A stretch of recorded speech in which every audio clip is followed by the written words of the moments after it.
Check, check.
Good afternoon and welcome, race fans, to Buttonwillow Raceway Park. I'm Brian Belansky, and we are here live for the Cal Club races here at the classic track at Buttonwillow.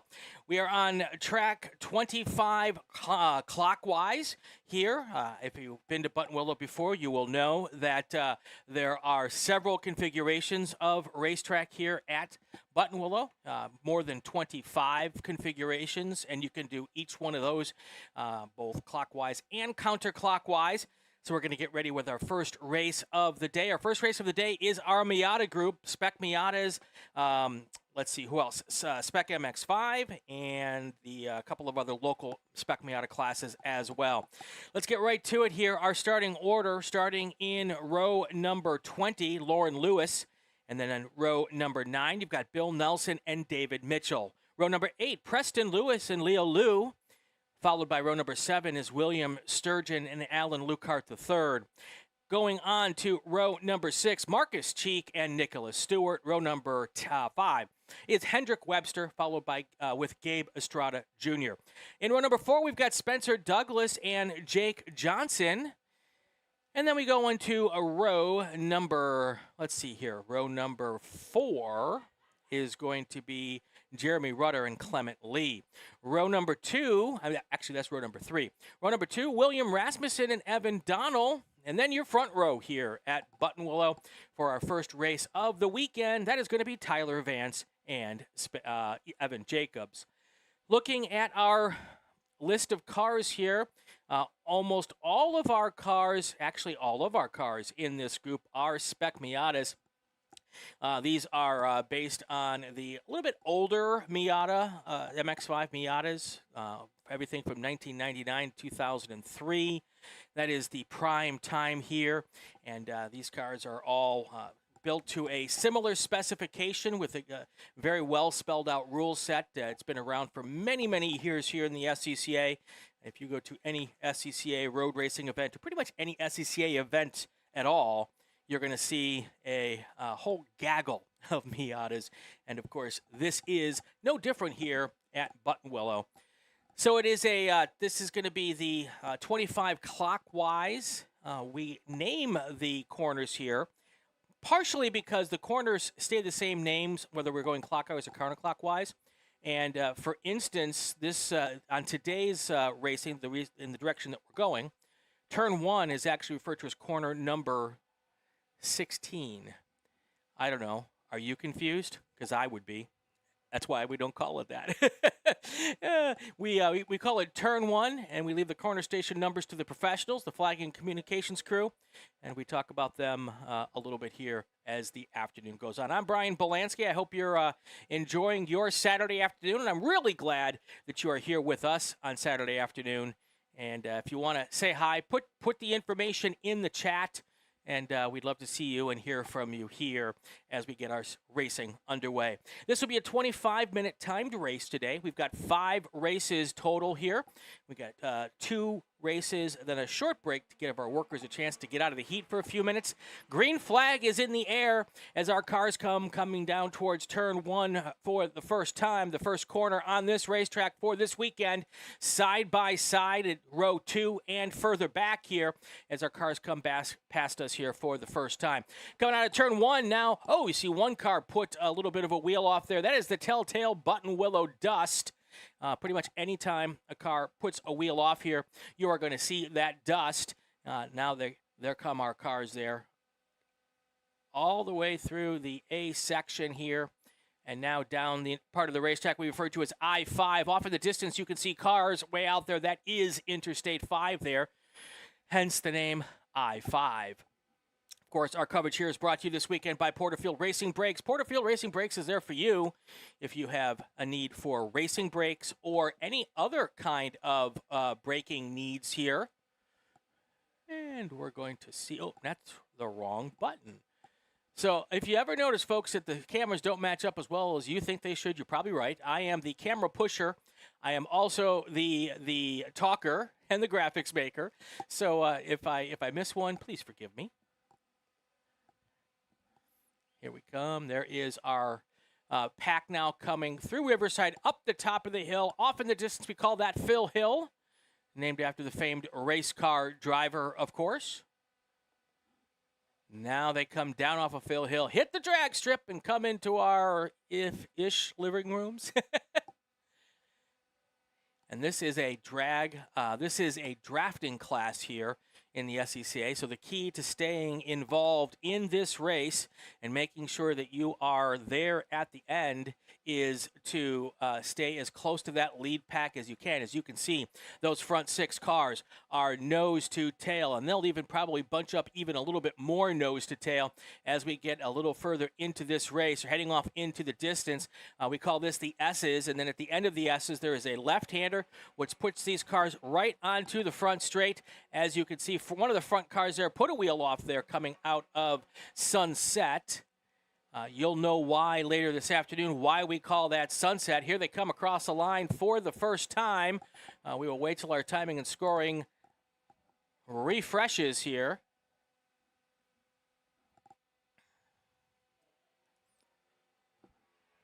Let's see what I can do here. I can pull it up.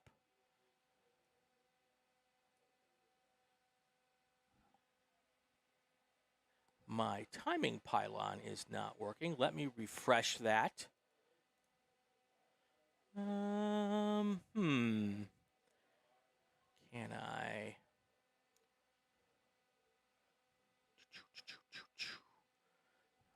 Because we certainly want the live timing to be working. Refresh browser when scene becomes active. Let's try that.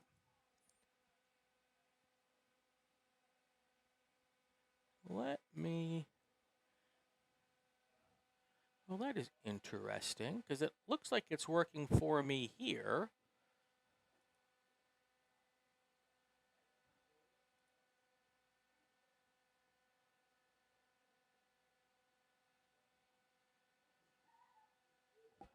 All right, we may have to wait to see if we can get our timing and scoring folks to refresh the system for us. I know the system's working. That is not a question because I can actually look over their shoulders here from up in my broadcast booth. But sometimes the system does not send the info to the internet, and that is why we're not seeing it here. But we will keep an eye on that. Let's see if it refreshes this time by. If it doesn't, I will head down there and ask them to hit the refresh button, and we'll see if that gets things going here. And if I do that, I will be off the microphone here for just a few minutes while I walk down and say hi to them and say, hey, guys, hit the refresh button for me. Here they come across the line this time. Oh, here we go. Now we're populating all of the information, and it is showing us that our leader right now at the end of 2 racing laps is Clement Lee. And again, this is a timed race, so the lap number doesn't really make much of a difference here. Clement Lee is our leader, followed by Jeremy Rudder. There we go. Let's go back to this camera here. And then we've got William Rasmussen. Tyler Vance, for our pole sitter, drops down to 4th here. Spencer Douglas in 5th, and then Evan Donald, followed by Nicholas Stewart, Jake Johnson, Hendrick Webster, and Preston Lewis. Here comes all those leaders right into our living rooms, and there they go out of our living rooms. No issues there. Fast lap for Clement Lee. That's a 209.367. 209.367 is the fast lap here on this race session. And here they come. One more time. SPEC Miata's on a SPEC tire as well. A Hoosier SPEC tire. All of these cars and all of these drivers, they see each other on a regular basis here. Very familiar with their competitors. They race with them door to door and nose to tail weekend after weekend. And all of them are very in tune with what the drivers around them tend to do, what they like to do, how they normally do it. And there they are. Now it looks like we've got the lead 4 cars are pretty close together, and then 5th and 6th are falling back just a tiny bit here early on.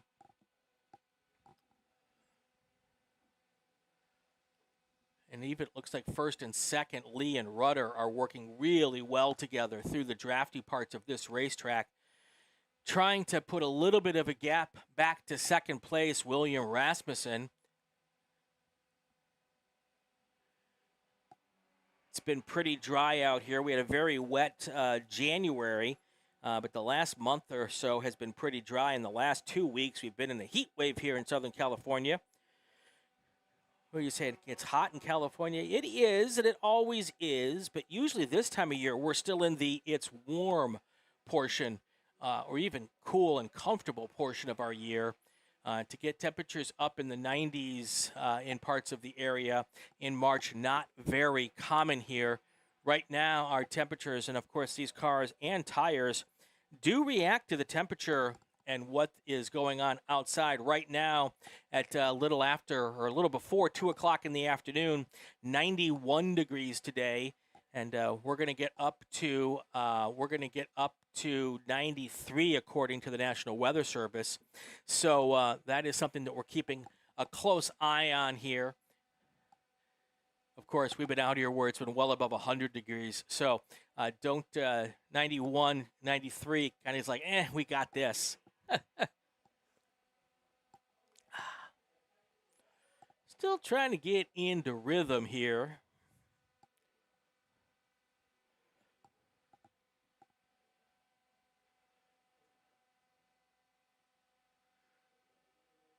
It's a really speedy section, and that Phil Hill, it's uphill and in a banked corner as well. So the cars stick pretty well as they come through that section, and not having to spread off. Oh, there's a pass for what could be the lead. William Rasmussen looks like he's trying to get around Jeremy Rudder here, going into that section of the racetrack. We'll see whether or not that move stuck here when they come through the S's.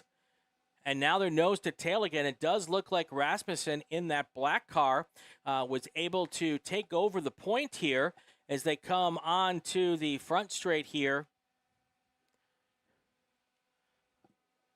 Oop. Nice long main straight on this 2.92 mile configuration. It does look like Jeremy Rudder was able to hold the lead there as they came across the line. So it's Rudder, Rasmussen, Lee, and Devin Donald now moved up to 4th place. Tyler Vance falling back again, another position.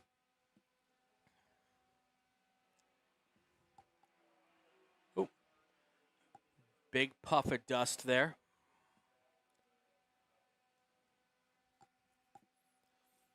Those front 6 cars now, as you can see, pulling away from their competition.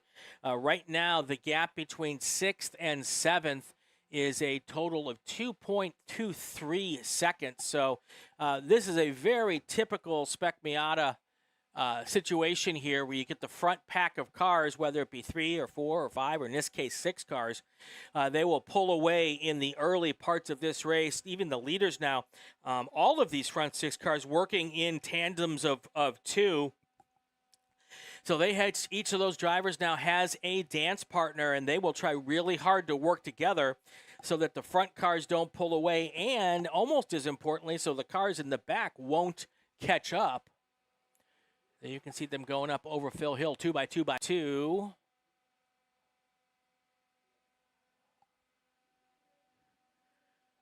Got my pylon is right in the way on this camera. I might take the pylon down on this shot just for grins. Let's see how this one looks without the pylon, and then we'll readjust that camera tomorrow.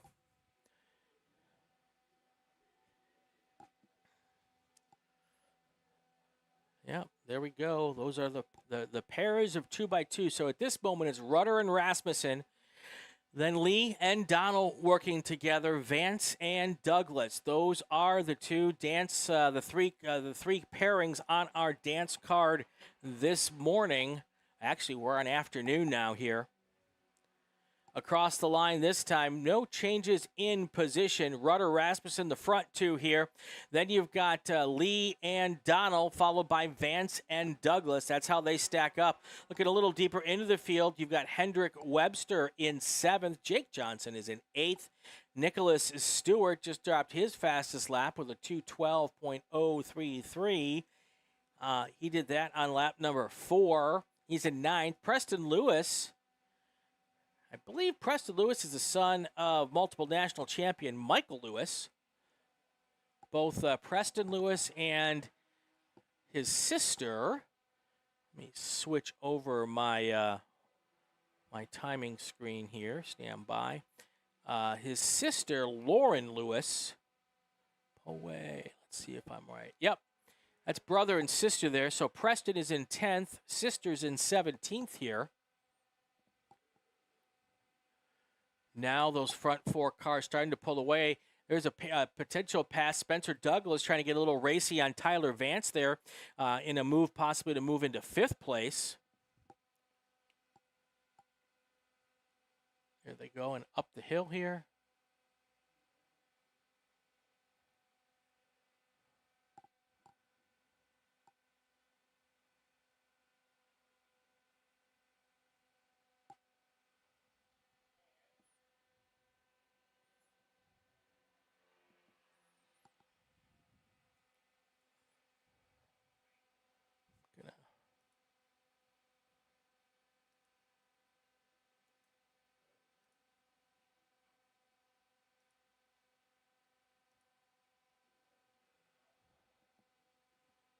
See if that. All right.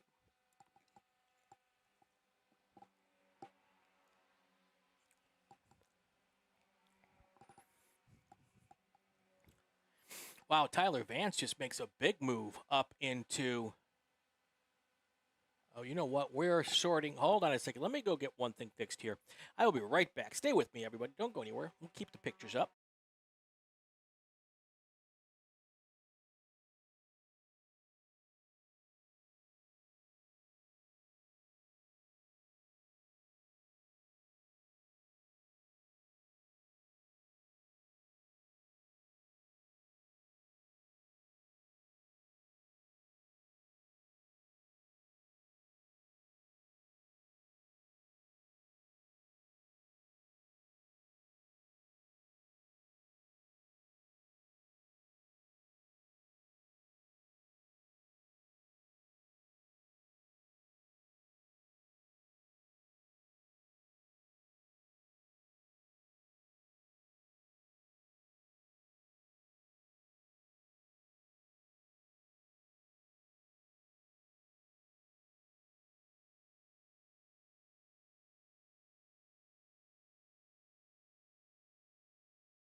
Well, there I did it.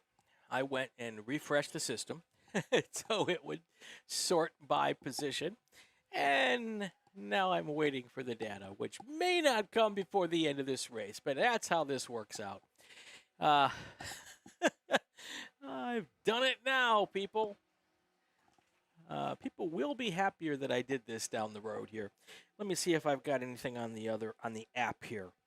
Let's see if that has refreshed a little bit here. No, I did it. Yes, I did it. I might have. Okay, lesson learned. Lesson learned. It's okay. All right. So we're coming up on the halfway point. At that halfway point, we will normally give you a full field rundown. But I can tell you that the lead driver at the halfway point has a fast lap of a 2:08.974. That is the fast lap for that driver.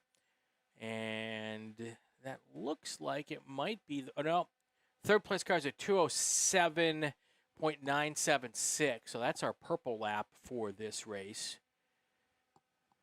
And our top cars here, let me see if I can find them now. Looks like they should be coming out of the front. Oh, big car going off there at the end of the S's there.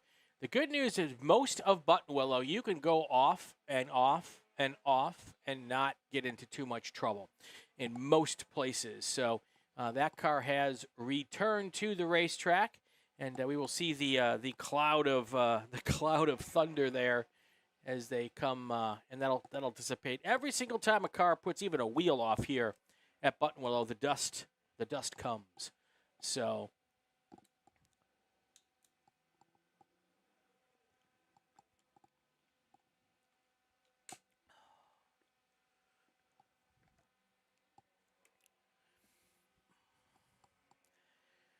Rest assured, folks, that the timing and scoring system is working. It's just the pushing of that data to the internet that's given us a little bit of fits. And the fix I thought was going to work is mostly worked, but it didn't give me any names back. So I apologize for that.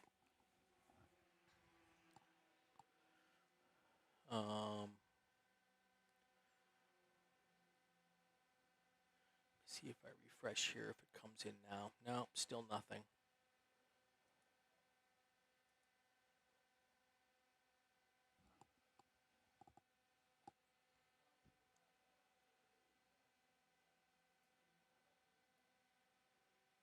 Hopefully when our next session pops up here, we will be able to work that out. I believe that's your two leaders right there, side by side, going through the drag strip. Then we're going to go up and through the S's here. Speedy Sam, the time board isn't showing the current placing. It's showing the fastest laps. You are correct. And you did catch it. And then I went to try to fix it, Speedy Sam, and I messed it all up. So we're doing the best we can out here. But and we're having fun to doing it. But my hope is that when we get our next race session started, that will kind of self-correct itself. 17 minutes, 30 seconds into this race here.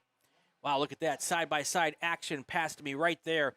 Heading now into turn one, corner one, side-by-side, sorting themselves out.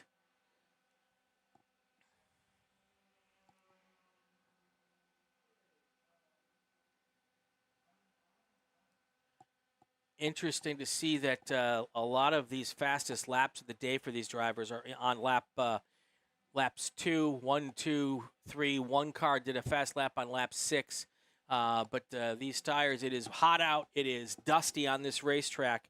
And it is indicative of that situation where once these tires get a little bit of schmutz on them and once they get heated up, that they're all consistent. So they're all driving on the same basically consistency of tire, but they do have some significant fall off on pace as we get a little deeper into this race. Well, it looks like we're going to have some side-by-side action there as we come back into our view. It'll be at Riverside here. All right, they've sorted themselves out there.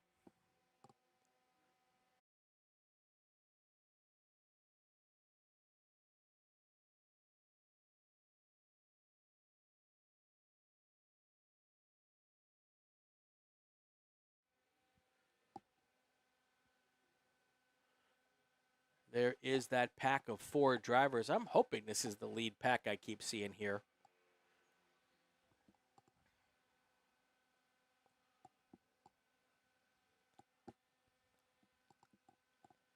And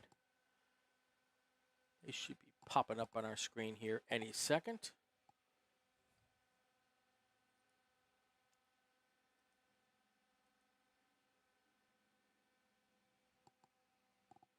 Yep, did not help a bit. All right, here comes that gaggle of 4 cars coming right at us. One puts a wheel off but sticks in the throttle to be able to stay with the group, and they are now side by side, almost 3 wide as they came by here. Then they think better of it as they go through that first corner there. That's a pretty significant left-hander there. Next time by, 1 lap to go is what I'm hearing from our timing and scoring folks and from our official race control folks. Speedy Sam, where are you coming to us from? Sandra Ebbison Beal, welcome to the chat.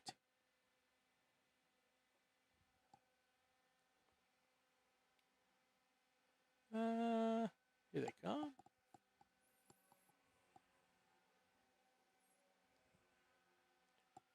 This is one of those no good deed goes unpunished situations here. Is trying to fix the timing screen. These 4 drivers are having an absolute hoot of a time here.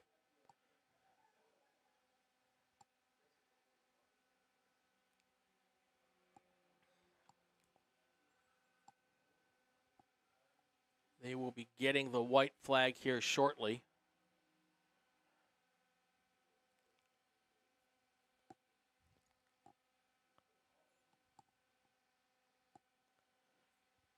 Starter has the white flag in his hand, ready to throw it out there when the appropriate car comes across the line here. And when that happens, there will be a 2.92 mile run to the finish line here.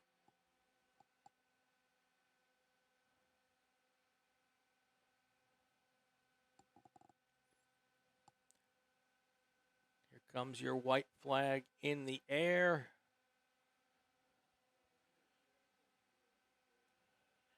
And there are your 4 cars across the line here.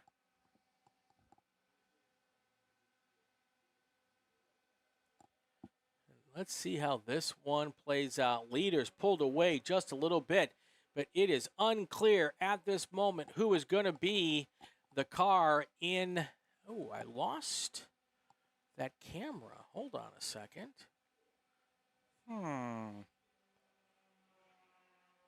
What have I done?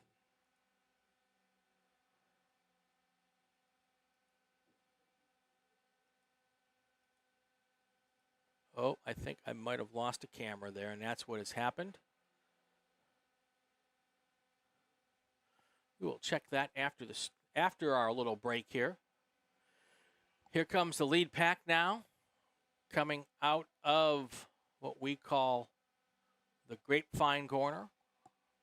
That is because it is closest to the area of I-5 we refer to as the Grapevine. And that second place car now pressuring the leader here on the final lap. These SPEC Miatas always put on a great show. Speedy Sam's coming to us from San Diego, and Sandra is watching us from San Jose. There those leaders do, coming up over Phil Hill.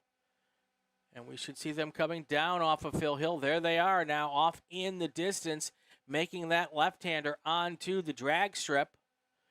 And they are 3 wide now as they come through the drag strip. There's just a handful of corners to go. Let us see how they're going to sort that out. Here they come now into our view as they come to the S's for the final time today. Again, these cars will all race again tomorrow. Oh, we're now down to 3 cars in that lead pack. There's the 4th. Well, that car must have had a little bit of an issue there. Tomorrow, this group races at 11:05 a.m. Pacific time. Waiting for them to come into our view. There are our 3 leaders off in the distance. who can come across the line first. 89, car number 89 is your race winner. Let me find out exactly which car number 89 is as we pull up that information from earlier. Car number 89 is, well, here's the provisional results here. That is Tyler Clement Lee, your race winner here in the 89 car. Great race for Clement Lee. He's one of the standard bearers out here. Not at all surprised that Clement Lee is our race winner. The 89 car takes the win here. Race number 1 at Buttonwillow in the books for this weekend. Coming up next, we've got a good one for you. This is our touring cars. STL, STU, GT3, T3, T4, GTL. A bunch of our production cars could be in this class. And we will get to that next. Stay with us. You're watching the regional races from Buttonwillow Raceway Park. This is Cal Club, brought to you by Porterfield Racing Brakes. We'll be back in a minute, folks.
We're back here live at Buttonwillow Raceway Park. Race 2 underway, and oh, thank gosh, our timing grid has come back. So got 17 cars getting ready to take the start here, if all of them make it to the start line. Our pole sitter is going to be Anthony Zwane.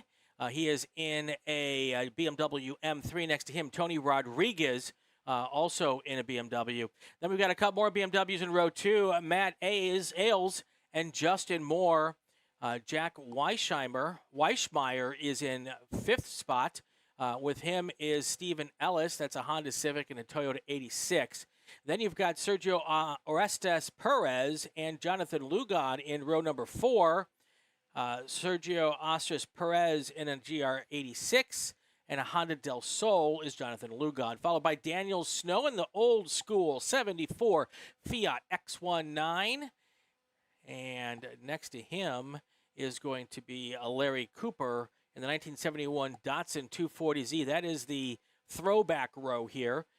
Row number 6, Richard James. He is in a Mazda Miata. That's normally a SPEC MX-5 car. He's running it in STL today. Then you've got Tommaso Sandretto in a Porsche Boxster, followed by Dale Shoemaker, Sharif Abu El Asin, Tony Ryland, Jack McEachern, and Gary Murph. That's how they're going to line up here as we get ready for our second 25-minute race of the afternoon. Hey, got a little cloud cover. No one's going to complain about that here. Cloud cover also makes our cameras look a little less glare, all that other fun stuff. We've lost our turn 1 camera today. These cameras are on trackside, so I'm not able to go and kickstart them here. So we're going to be down with 6 here for the rest of the afternoon. That sometimes happens with the weather conditions and stuff that I can't really control here.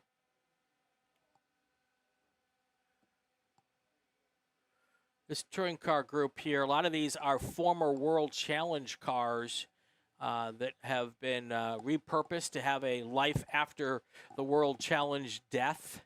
So it's nice to see some of those cars come out here. Good group of drivers putting races on and showing up for these cars.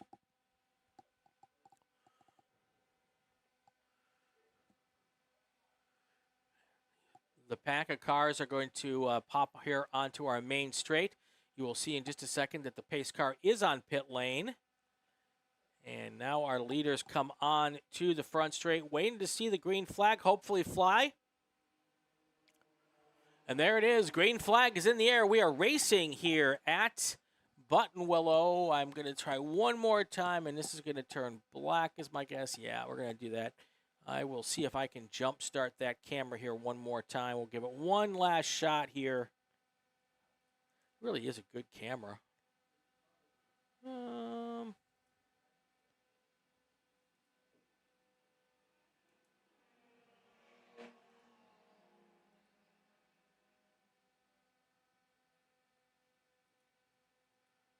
It's not that one.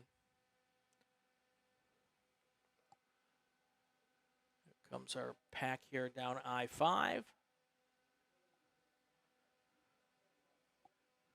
And they're coming up over on top of the hill. One of the 2 high points on this racetrack is out there as they come through the grapevine section. Already a car pulling away a little bit here.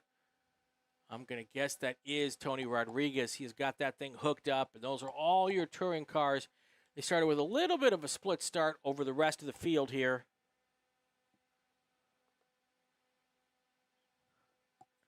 There comes the TC field.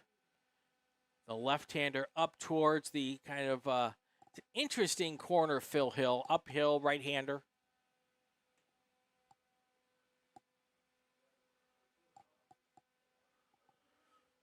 Once they complete that first race lap, I will give it a shot here. Try to see if we can get this thing reworking.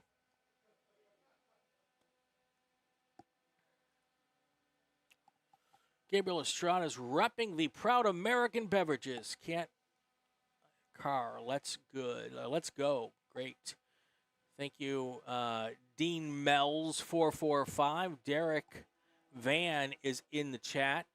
He's rooting for the Snowman in number 24.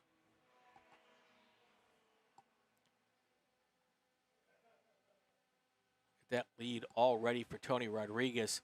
It has opened up a bit here.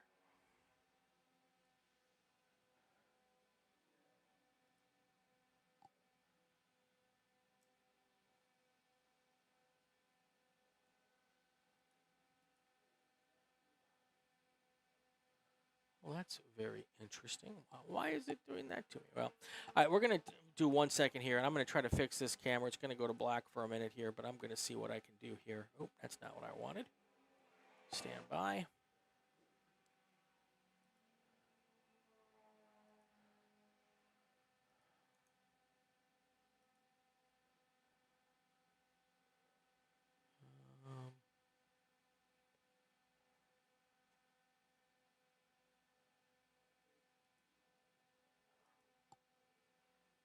That do anything? Nope. We're going to give one more shot at it.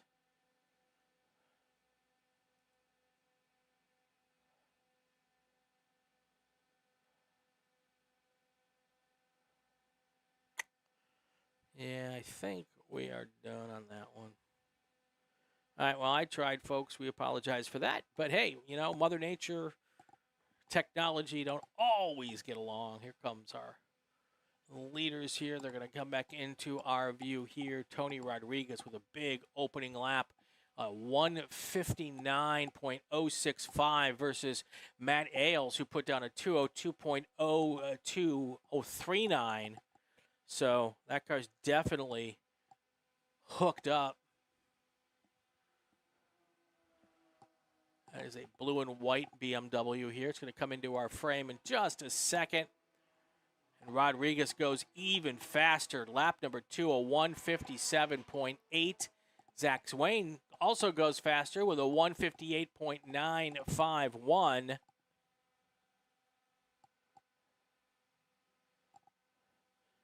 That is one heck of a lap.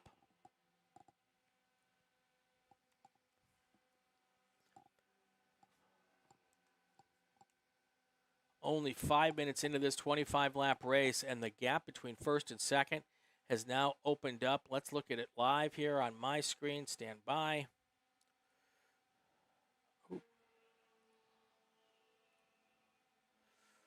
4.08 is the gap at the line here.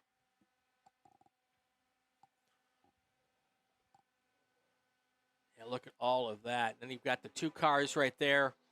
Right behind, it's just one car of Anthony Swain. He's also pulled out a big lap gap over now Matt Ailes, Jack Weichmeyer, and Justin Moore, followed by Jonathan Lugod.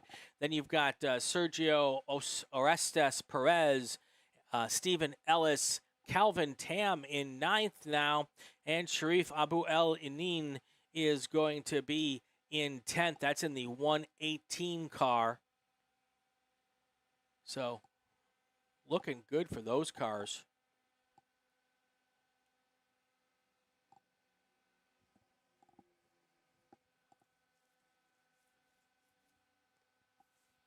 There's your race leader, Rodriguez. There's Swain. Ailes will be next, followed by Weichmeyer. Moore, who's got a little bit of a run there going into the S's. Let's see if he can get caught up to Weichmeyer here as they come onto the main straight here. All these cars looking pretty stout.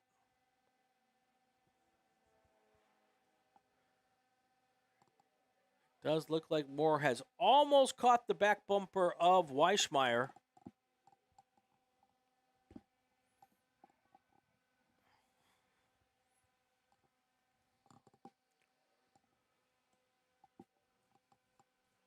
Six minutes, 30 seconds to go.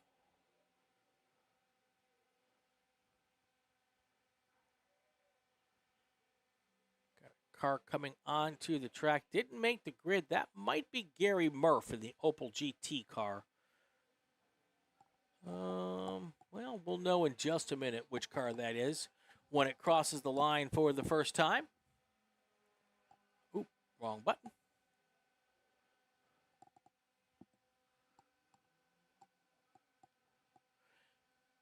Welcome to the Cow Club races here. Whoa, side by side coming through the dog leg.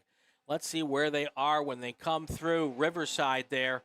There's your leader now, side by side action here. And it sorted itself out. I believe that might be Ailes who is now taking over second place. Over is Wayne, up the hill and down the hill at Riverside.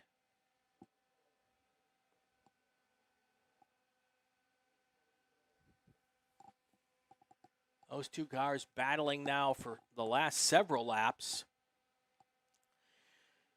Now your leader catching up to some slower cars. He'll have to work his way through that group. You can see him right past. That is the Opel right there. It's not the car that I thought it was. That might be a Volkswagen Rabbit as they come through.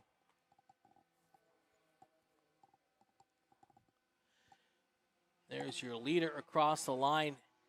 Now, Zwane has pulled away just a little bit from Ailes. I wonder if Ailes had a little hiccup here. We got a track truck going out. Let me figure out what that is all about here. Stand by.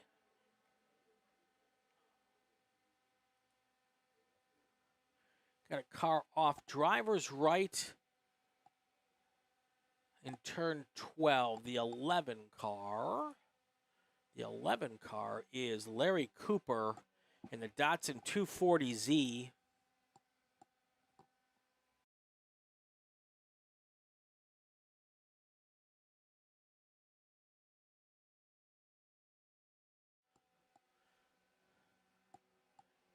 Right there, Tony Rodriguez, followed by Anthony Zwane. Now, Zwane has started to pick up a little bit of pace. Rodriguez probably had to slow down a little bit for the yellow flag, maybe with some traffic. That's given Zwane a small opportunity to get a little something done, but there's still a big gap. It's down to, it is down to a little over a second.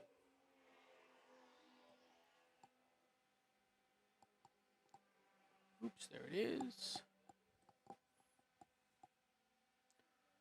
See if any other chatters are here. I've got, oh, Pete Rose is here. Hey, Pete, glad to see you. Oh, wrong button. We got one camera's already out today, and that's tripping me up a little bit here.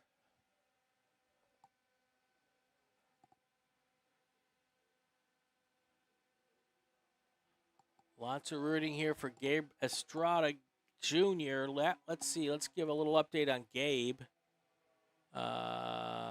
Gabe actually is not in this race group. I believe he was in the group ahead of this group. That latecomer to the field here is David Snow in the H Production Volkswagen Rabbit. So I got that one right. Looks like Christopher Rosales in the Mazda Miata touring car classed car is done for the day.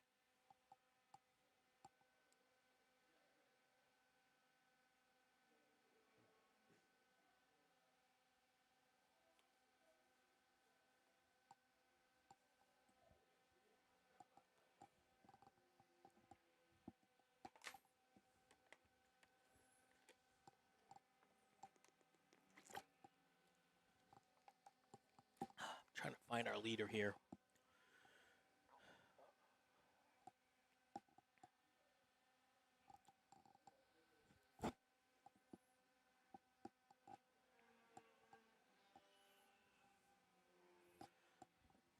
And I think that might have been our leader. No.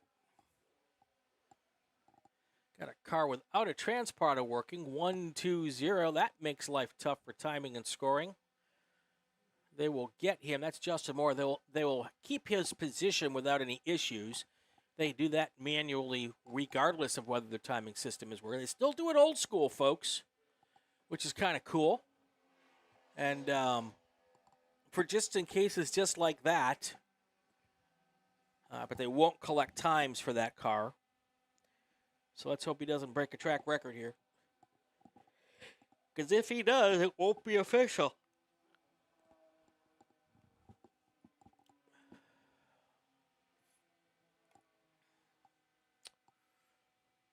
Thank you, Pete, for the tag on your Insta and Facebook posts. Hopefully everybody can do that. Richard LPZ is rooting for Jack in the 111 car. That let's see, which Jack is he rooting for? Stand by.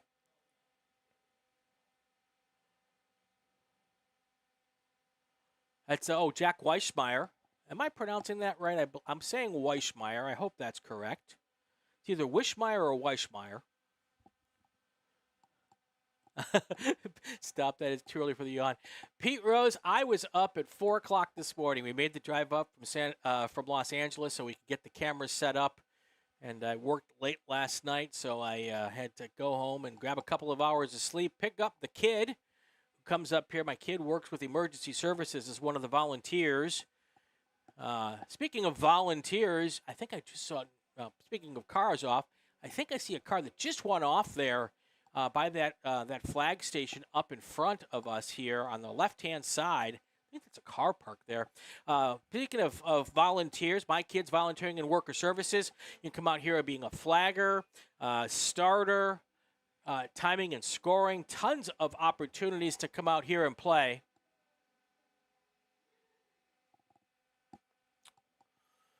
And we're going to have, after this race, there'll be a short worker break.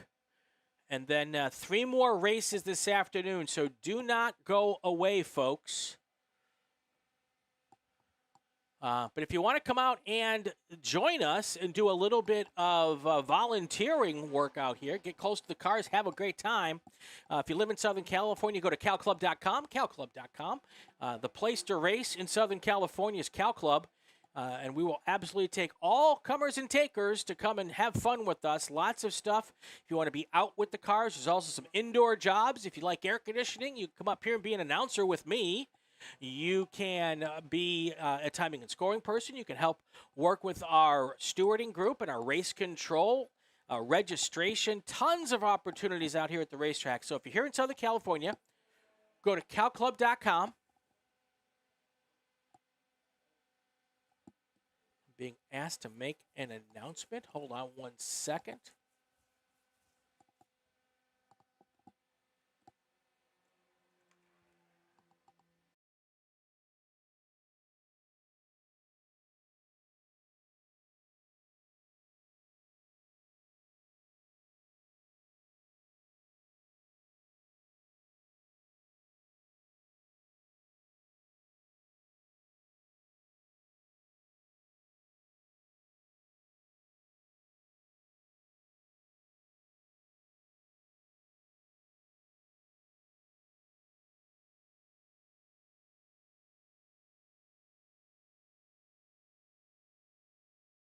Someone lost a camera on the racetrack, and we found it. We're going to give it back to you. But anyway, as I was saying, one last time here, let me pop this back up. If you don't live in Southern California, you want to find an SCCA region nearby, just go to SCCA.com. There's a cool function on the website on how to do your region locator and find your closest region. No regions in the SCCA will turn you away, I promise. So stop on out there and check it out. Got a whole bunch of cars having some fun here today, and some cars having some issues. Our leader at the halfway point is the number 39 car, Tony Rodriguez, followed by car number 32, Anthony Zwane. Matt Ailes is in third place right now. Car 39 and car 32 are in a little bit of oh no with the stewards. That's your leaders, actually. They passed under the yellow, it sounds like. We'll see if we can get some verification of that. They always try to get a verification before they assess any penalties. If they assess any penalties, there might be some extenuating circumstances. But we're checking on that as well. Yeah, we've got a whole bunch of people out there reporting stuff to the stewards. We are at the halfway point. The halfway point, actually, we're past the halfway point. Want to take a second here to thank our sponsor, of course, Cal Club Races, presented by Porterfield Racing Brakes. Porterfield Racing Brakes are the place to go if you need to help your car stop, whether it's a street car, whether it's a race car, whether it's a autocross or track day car. Porterfield Racing Brakes has a brake pad solution for you, or very likely does. They also make pads from your backing plates if you need something like that. If you have a really, really rare application, they can help you with that. And then all the other stuff you need to help make your car stop, they're the place to go.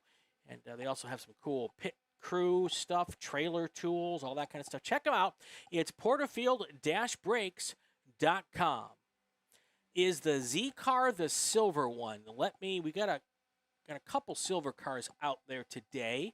Let me see if I can find the one you're talking about, Peter, and I will check that out. Stand by.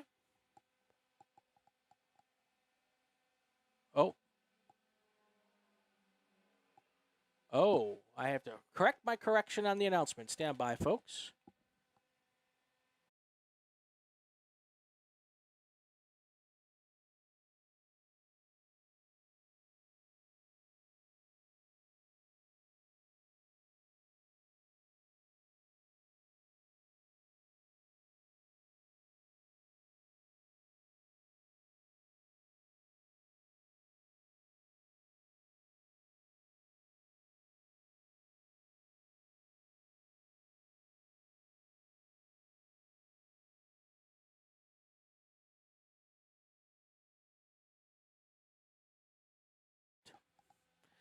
So when I am out here at the racetrack, folks, I am a one-man band. So I am the announcer, the PA announcer, the camera switcher.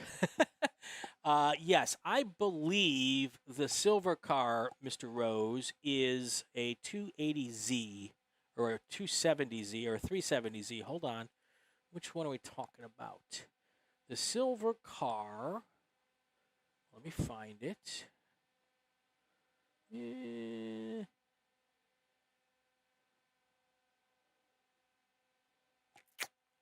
Oh, boy. Oh, I know which one you're talking about. You are talking about the 1971 240Z car, the Larry Cooper car. That car pulled off, so I don't know what the dealio is with that one. It's only got 2 laps in, so I don't think that's the car you're looking at as we keep working through this here. He may race with Vara, but wasn't sure. Vara is the local vintage racing group here. Let's go through your top 10 right now here. Just past, we've got about 5 minutes left in this race. That's going to be about 2.5 laps maybe. Your leader, Anthony Zwane, he is in first place. The driver who was leading for quite some time, Tony Gonzalez, has dropped down to 6th. Not sure what happened to him. I'll see if I can track that down. But right now, your leader is Anthony Zwane, followed by Matt Ailes, Justin Moore. That's your podium as we speak right now. And the gap between first and second has really closed down. That is just about, it's not as close as I thought, 6.4 seconds. Justin Moore is in third. Jack Weichmeyer is in fourth, followed by Sergio Ostras, Perez, Tony Gonzalez, Stephen Ellis. Calvin Tam is in eighth. Daniel Snow in the FP car is in ninth. Richard James in that STL car, he is in 10th right now. It's your top 10 here as we come up with about 4 minutes left to go in this race. The 52 car is dragging exhaust. I'm getting reports on that from the 52 car. Let's figure out which car is the 52 car. That is Dale Schumacher in his STU MX-5 Mazda. So I'm sure the corner workers will be keeping a close eye on that. Where are my drivers? There we go. There's a couple right there. Oh, I see them now. They're going to be coming up here through Phil Hill. Up and over. There's Richard James there in that red MX-5. I believe that's the 2 leaders now coming up over and behind them in those touring cars. Right there. Down Phil Hill. You'll see them there. So the red car right there is Richard James. I believe that's your 2 leaders right behind him. Those touring cars are hooked up, folks. I got to tell you. Fun to watch also. Way fun to watch. I think when the leaders come by this time, they're going to get the white flag. Although I haven't heard that said. Might have been said while I was making those announcements.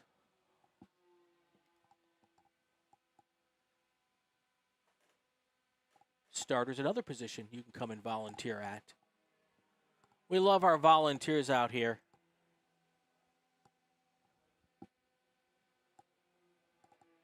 All right, next time by is 1 lap to go. So I was off by a lap. I've been known to do that. That probably makes more sense looking at the clock now. So these are 25-minute timed races today. So the idea is to make sure that the checkered flag comes out for the leader as close to it crossing 0 as possible. So my guess is we'll get the white flag here with about 30 seconds left in this on the clock.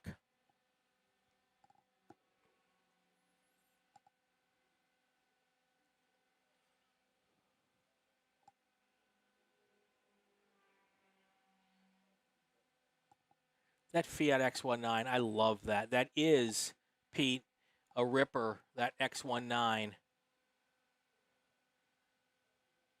And Mr. Snow knows how to drive it also.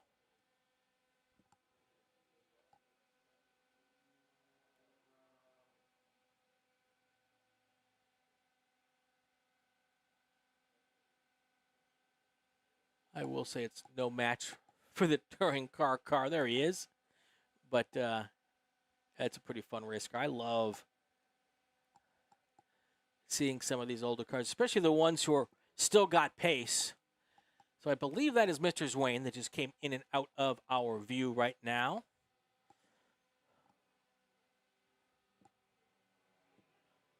White flag is in the air, and here is your leader. Right there. There is Anthony Swain. With the white flag in the air. Last lap here.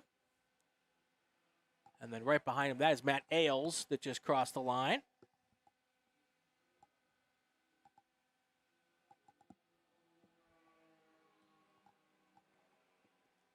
Coming up next, we've got our Wings and Things group. Attention the paddock. Attention the paddock. Group 4 to the grid. Group 4 to the grid. You'll be up right after our worker break. Group 4, Wings and Things. Atlantics, FE2s. What else do we have? We have an FX here I saw on the paddock this morning. So if you've got a wing thing or a prototypey thingy, head on over to the grid. We'll have a checkered flag coming out here soon, and then we will have a short worker break, and then we'll get to racing. So stay with us and come back for that.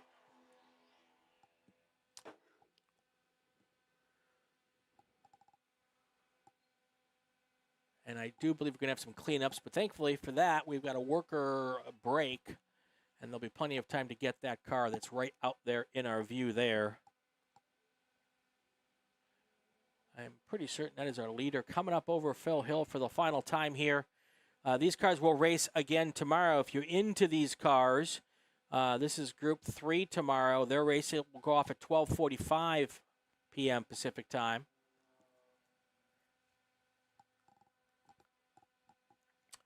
All right, our starter is waiting with the checkered flag in hand.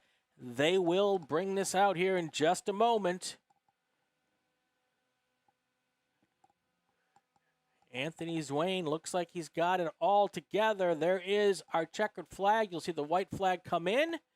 Then the checkered flag will be out next. They've withdrawn that white flag. Checkered flag in the air. Across the line for the final time today, Anthony Swain will be your race winner.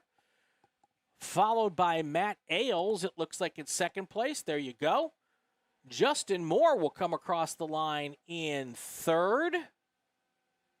That's your finishing order in touring cars. Looking at some of our other classes here. Let me see if I can sort by, I guess I can't. But anyway, your first place car in F production is going to be Daniel Snow. Richard James is going to win STL.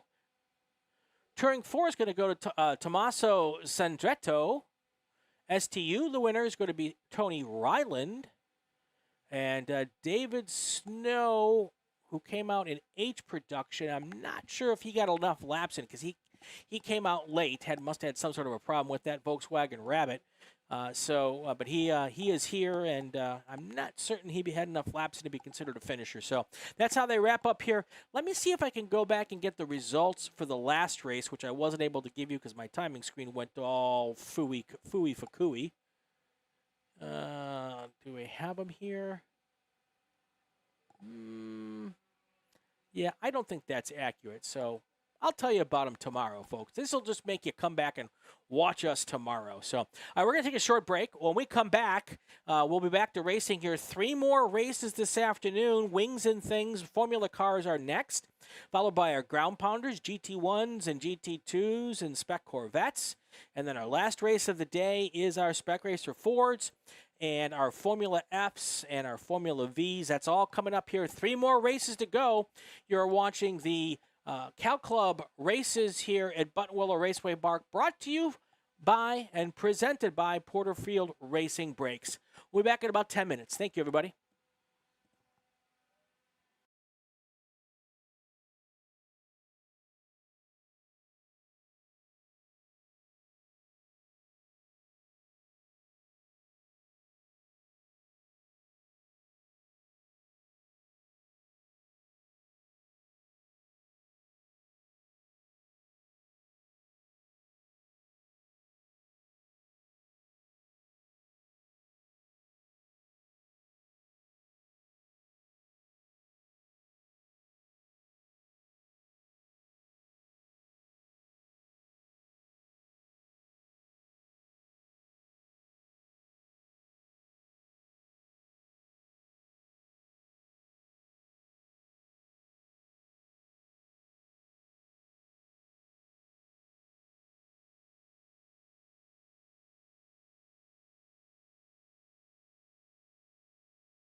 Welcome back to Buttonwillow Raceway Park. Brian Belansky here, and we are here for the Cal Club races here at Buttonwillow Raceway Park. The classic track this weekend, 25 clockwise.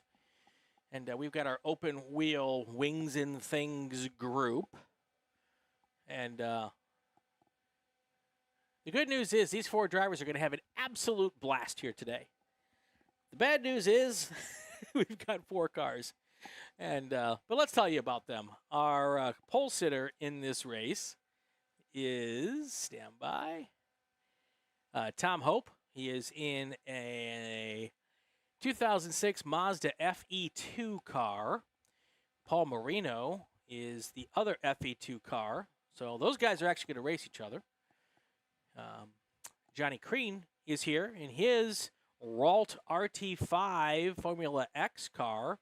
That's a 1995 car. The flex of the weekend, he is from Kamuela, Hawaii. That's pretty cool. And we got Mike Bachman in a 1974 Fox 2 Dubury. I'm going to do a little research on that because we're going to have time to talk about it. That is the car with the wing in the back. Fox 2. Let's see what I can find out.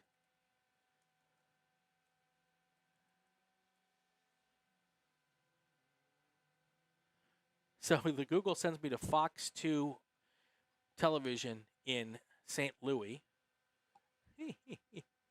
Let's see here. Let me make sure I got Dubury. Hold on. No, I do have it right. Let's see what else we can come up with here.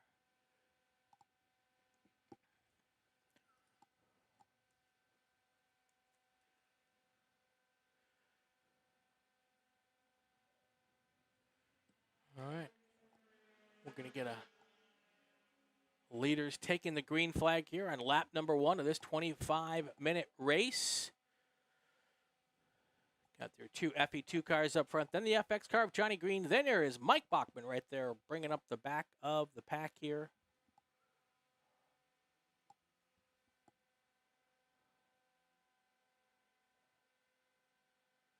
Oh, here we go. A little information here.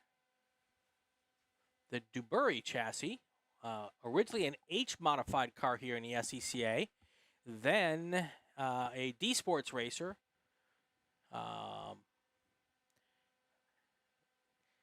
The Dubury is derived from the name Dick Durant and Ed Alsbury. It's not clear what the relationship was between Alsbury and Durant, other than Dick was a driver. Ed Alsbury and James Broadwell designed and built the Jabro. Let's see here. Car's been around for a long time. At one point in time, it had a 3-cylinder Saab 2-stroke motor in it. I don't know what's in that car now. It might have, the last information I have on cars similar to this was a BMC A engine, 1100cc. That's probably a motorcycle engine with a VW transmission, flat brakes. Interesting. So there we have it. Now you know as much as I know. And I will we'll get that car coming down here off of, got the FE2 cars already pulling away here. FE2 cars, fairly modern race cars here, built by Formula Enterprises in the SCCA. There is one of them there. Actually, that's the FX car. The FE2 cars are on the front straight now. And there they are, coming across Tom Hope, followed by Paul Marino.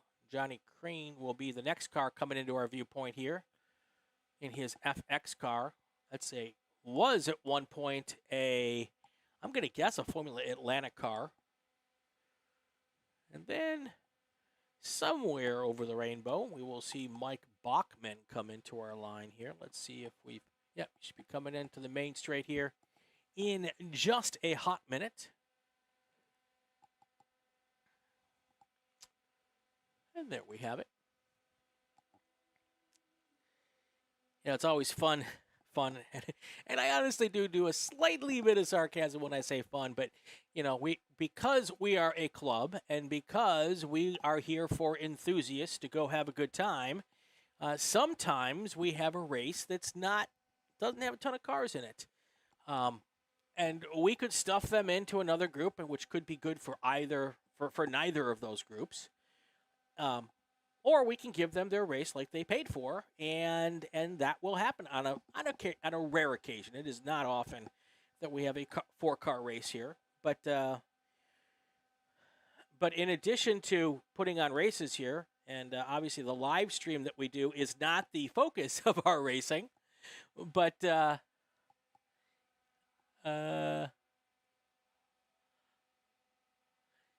Sandra Ebsen says, Bachman, have fun, Mike. The people are watching. But as much as I kind of cringe, I'm like, oh gosh, only 4 cars. I love it because these guys are having a blast.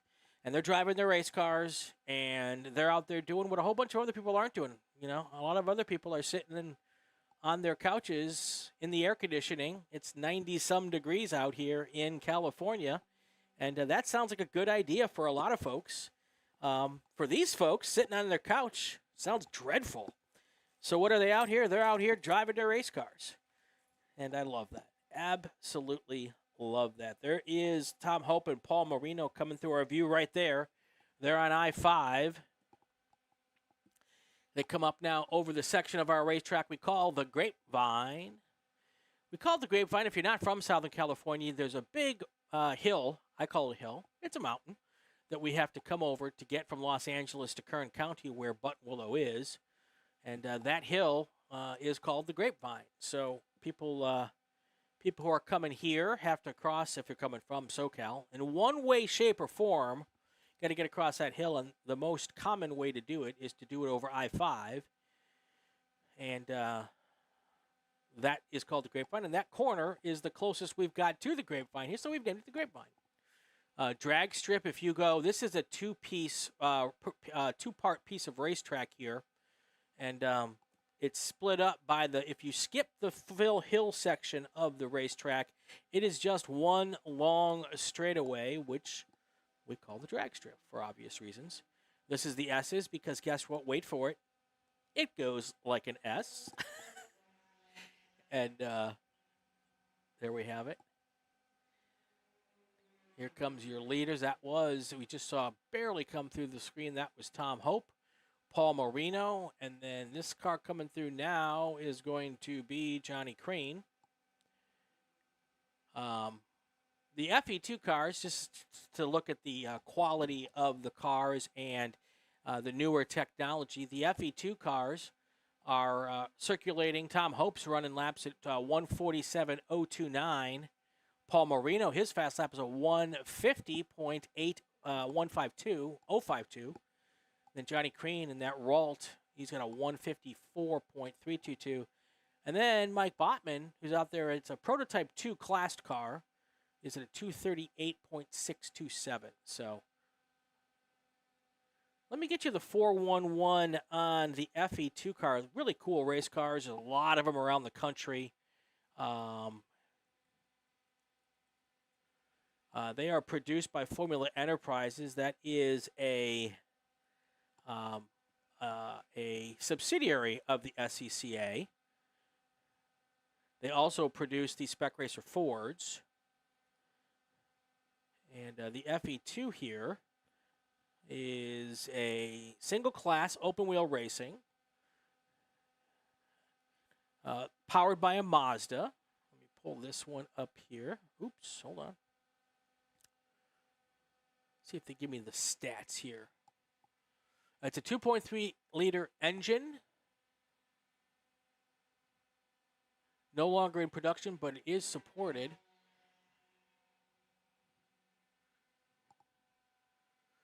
It's the MZR engine. If you're into the Mazdas, you'll know exactly what that's about. It creates 140 horsepower, about. Yeah, so I think that's a combination of stats between two different cars. Let me see if I can get the current info here.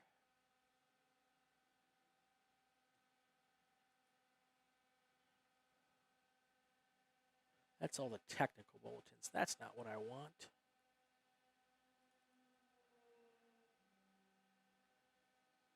Here we go.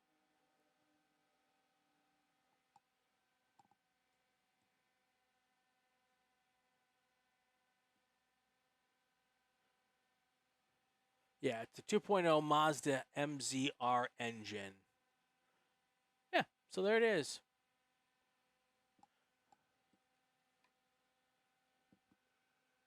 Where are our cars? Well, that camera's jiggling all around. I don't think that's camera jiggle. I think that might be a auto zoom feature that the heat is deciding it wants to mess with my brain. Coming up on the halfway mark here, Tom Hope, Paul Marino, first and second, Johnny Crean third, Mike Bachman in fourth. At this pace, Tom's going to catch Mike Bachman not too long down the racetrack, put him a lap down. Coming up next, we've got a good group of cars, GT1, GT2, GTX, SPEC Corvettes. They're here. We call those the ground pounders. They make the ground shake when they go by fast.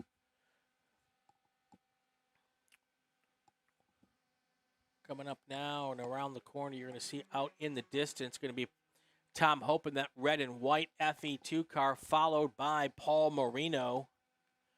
And it looks like Tom Hope has put Mike Bachman a lap down here. Sandra Ebsen wishes you were here. We wish you were here too.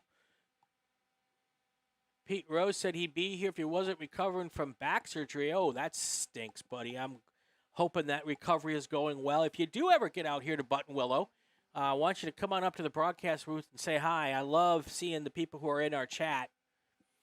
Or let me know you're here, and during the lunch break, we can get together and chat for a few minutes, or in the post-race stuff after each race. This year at this race, we are hosting a bunch of Boy Scouts.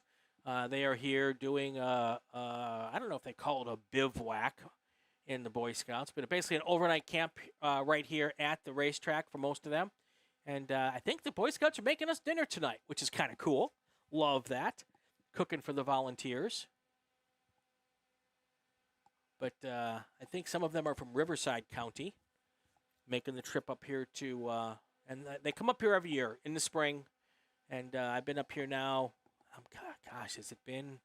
Well, we moved here in 2014, so I've been coming up here now a little more than 10 years, and every year the Boy Scouts come up here. It's a good time. I really enjoy having them here. They come up here, a couple of them come up to the broadcast booth and say hi, and I try to explain to them a little bit about what we do and how we do it, and they act like they're interested. I think that's what they're good at. But yeah, really nice group of young folk. All right. We're going to see Tom Hope here coming around the corner here in just a second. There is Mike Bachman.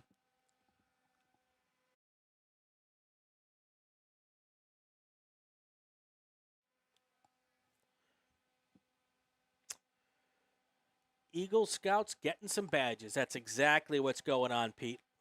That's exactly what's going on.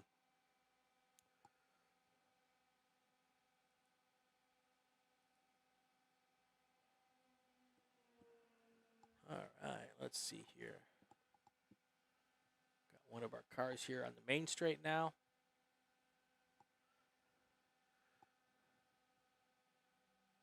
Let's see if I can get a little information on the one fun part about when we do have smaller class like that. I can do a little deep dive into the cars that we've got. Now, this Ralt RT5 was the car I used to watch a lot when I was a young kid in the SCCA coming up. RT5. First came out in 1980. Was developed by Ralt Formula Cars.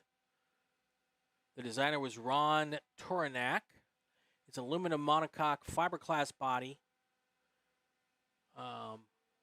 Depending on the configuration, most of these cars, I believe, had the 1.8-liter Volkswagen. So in a lot of cases, these were considered Formula Super Vs back in the day.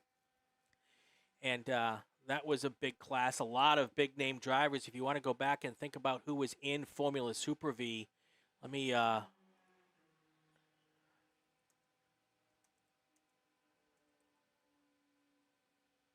Let's see if we get a list of who used to do Formula Super V. I believe Michael Andretti was a Super V driver at one point in time. The Beach Super V was one of the first ones.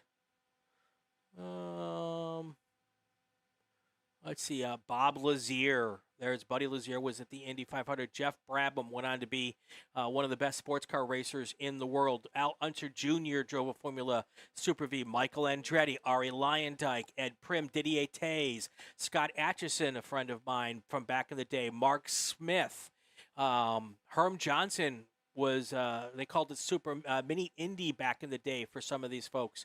These cars ran in Germany with some people you might have heard of. Kiki Rosberg drove these cars at one point in time.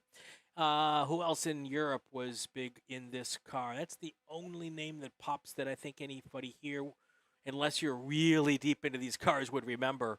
So, yeah, so that's who drove the Formula Super V.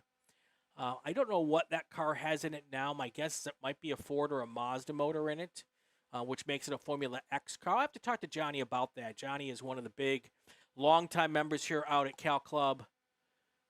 Really love him and all that he does for the club. Let me see here. Where is my timing? All right, Tom Hope here. We are now coming up on, let me pull a different camera up.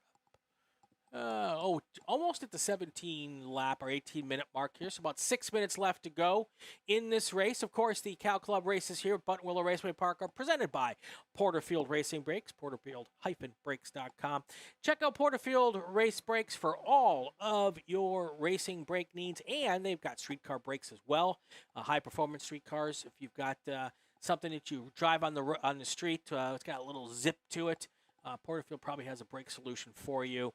They also have all the stuff you need to make your car stop. You know, brake bleeding tools, brake fluids, all of that kind of stuff. And they're experts. So if you have a question, if you have a problem, if you don't know exactly what you're doing, like me sometimes, you pick up the phone, you shoot them an email, and these folks, they are all knowledgeable. So anybody who picks up the phone are going to love what they find when they call Porterfield-Brakes. When they call Porterfield Brakes, or they check the website, porterfield-brakes.com. If you're driving while you're listening, or if you're working in the garage, don't worry about writing that down. You go to the show notes, and we got a link in the show notes here. So,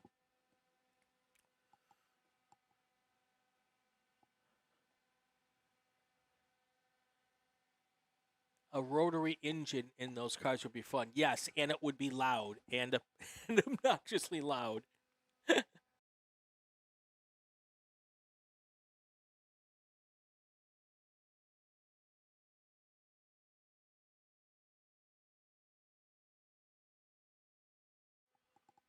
All right, coming up on 5 minutes to go here. Like I said, our ground pounders will be the next car up for us here.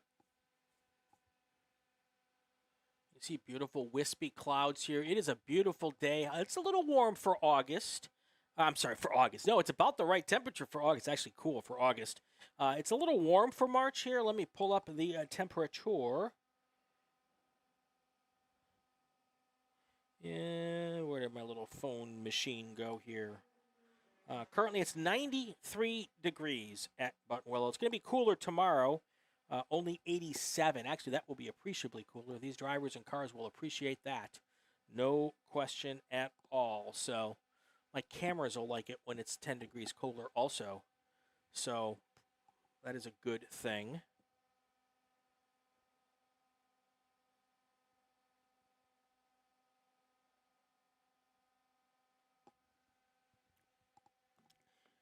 Those of you who might be watching the Sebring 12-hour, hopefully you've got us on your iPad or something, or your tablet. Let's not be brand loyal. Yes, I am. If you've got it on your tablet, that'd be awesome. Keep watching both of them. My sim racing team is getting ready to do the iRacing 12 Hours of Sebring next weekend. There's 4 of us. And it is just like the Sebring 12-hour in real life, except for the fact I can't destroy a $200,000 or $300,000 race car. So, yes, Pete Rose, the temperature tomorrow will be absolutely perfect for racing here, even at 87 degrees. when we get closer to Memorial Day and in September, if we race, we often start the racing an hour earlier just so we can finish the day an hour earlier and beat the heat here. Didn't really think about it because it's March and we don't normally have to do that in March, but that is the way this works. There's Mike Bachman in that P2 car. Our camera, turn one camera has decided to give up the ghost on us today. So we got a little gap between that shot on the main straight and here on I-5 as our cars come across here coming up. I should be hearing soon that we've got a final lap, last lap call from timing and scoring. I'm thinking next time by, well, these guys are actually pretty fast, so it might be 2 laps.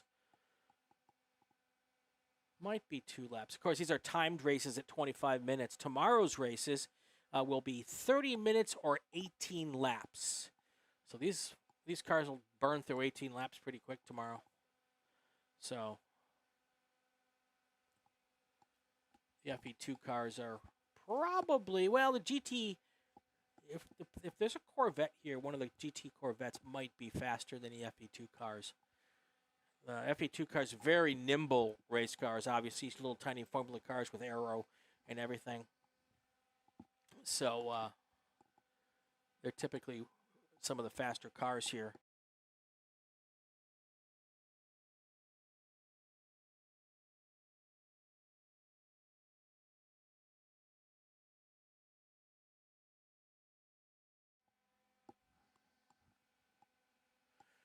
If you're in Southern California, stop on by and visit us out here. Check out the information at calclub.com.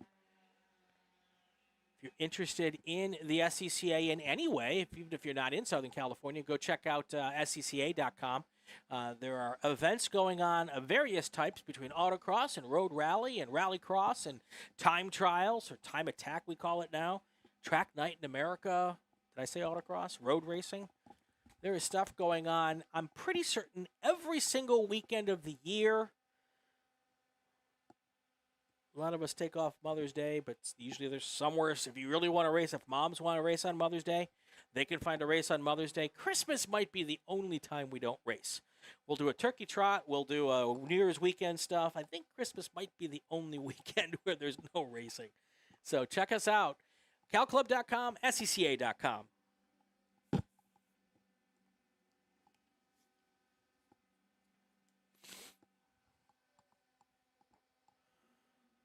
SCCA has racing all across the United States here. So if you're in Southern California, Cal Club is the place to go. If you are not here, just check out your local region. Next month, I'll be going to a race to do play-by-play in Hallett, Oklahoma, just outside of Tulsa. And then in May, I'll be heading up to both Portland International Raceway, and I'll be up at Thunder Hill for an event up there. So racing everywhere, almost every single weekend. There's something to do. So where are the boys? Should have one of them coming up here onto the main straight. I see Boy Scouts on the start stand. That's pretty cool. No white flag this time, so it'll be one more time, it looks like, unless I missed the white flag. Let me check our little logging system. Yep, not quite yet. Should be this time by, I'm guessing, since we are at the 25-minute mark.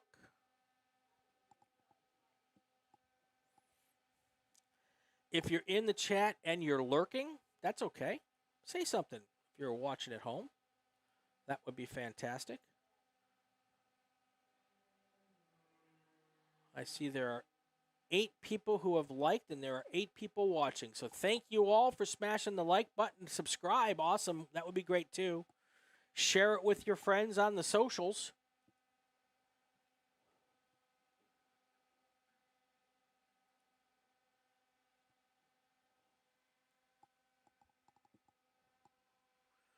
I think I see a checkered flag. Not quite in the air yet, but we're at that time.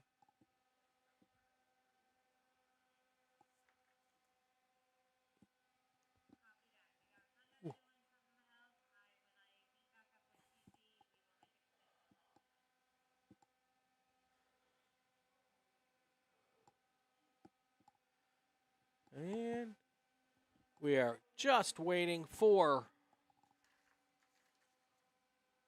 I think the next time the leader pops by, we will catch the, oh, there is a white flag now. Oh, we are now on the last lap.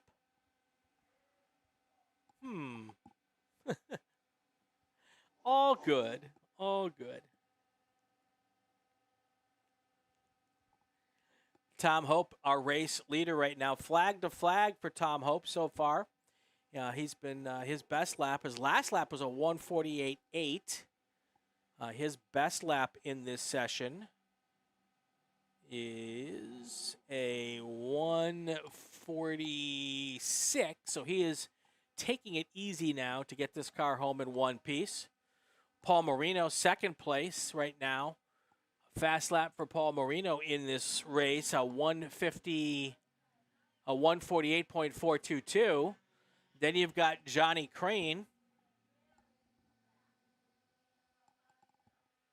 Johnny Crane, his fast lap, a 1:54.312.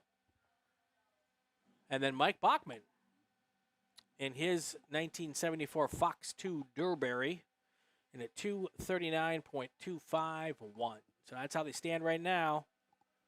Let's see if we can find. There is your race leader coming down the drag strip for the final time. He will come around and into our view on the S's. This is driving away from the S's, heading towards turn, the final turn. There he is. S's are a really cool portion of this racetrack. If you hit them right, it is just absolutely magical.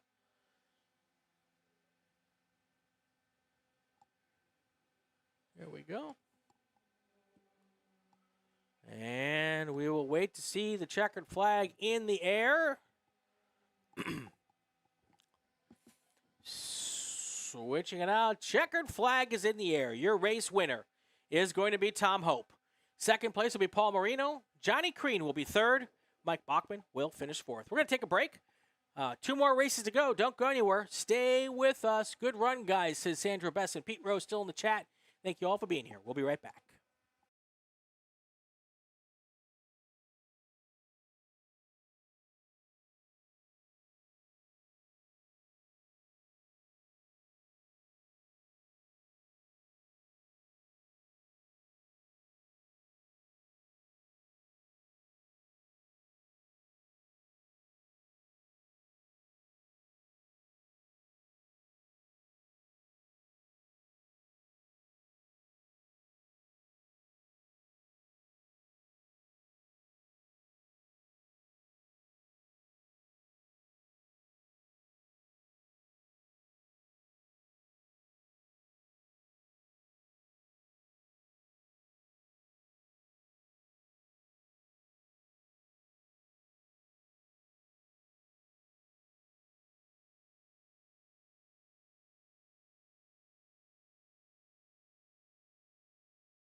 All right, we are back here at Buttonwillow Raceway Park. Wings and things are over. This is our big bore group. Let's go take a look at our starting lineups here. If I can get that website to pop in here. Here we go. Our pole sitter for this race in the Production SP car is the 16 of Joshua Pitt. He is in a Chevy Camaro. Then we've got Ben Valentine in a pretty cool and tricked out number 24 GT2 Dodge Challenger, followed by Josh Carroll in a Touring 2 Corvette. Jim Tway also in a Touring 2 Corvette, followed by David Holmes. Luis Martinez, Patrick Howe, Michael Cheney, Greg Nestor, and I lumped them all together because every one of those cars are in T2 Corvettes. On the 9th place on the grid the 10th place on the grid is Mose Coper in a GTX 981 Porsche Cayman, followed by Christopher Qualls in his A Sedan Ford Mustang. Mike Henderson in GT2 in a Chevy Camaro will be in 12th. Robert Kelly in a GT2 Porsche GT3 Cup car. The 98 car number is in 13th, followed by Richard Wright in a GTX car. That is a Porsche Cup GT3 car as well. So that's our starting lineups here. Lights are out on the pace car as they all go through the S's. So basically, the Corvettes all grid themselves together here. So it's kind of a split start with the Corvettes. And then all the rest of the group is in the front. So get a nice little gap here so they can get their own race in without any issues. Here are all the Corvettes. Pace car is on pit lane, I am told. We should see the front group coming across our screen here any moment. Here they come. Down the line, green flag is in the air. And we are racing here. Going into turn 1 for the first time, it is going to be Ben Valentine. It looks like we'll make it into the first corner first. And then it might have been Joshua Pitt. And these cars will be thumping their way through this 25-minute race. Here comes our Corvettes with their green flag. Kind of have to throw the green flag on the second group if you throw it on the first group, no matter how good or bad they are lined up. There's the end of group number 1. Porsche there coming up in the last part of it. Got a couple of really young and experienced. I don't know the actual age of the drivers, but they are in that first group, and they were smart enough to ask to be pitted to start last in their group. So that's good. Yeah, that is Josh Pitt out front, and that powder blue SP car, followed by the white car. That's the GT2 of Ben Valentine. Mike Henderson, Chris Qualls is in the yellow and blue. That is the yellow and blue Mustang right there is Christopher Qualls. He is one of our better drivers out here. Always in front of his class as well as they come up over Phil Hill there off in the distance. The top of that hill, we call that Phil Hill. Then they're going to hit the drag strip here. And you will see all of them.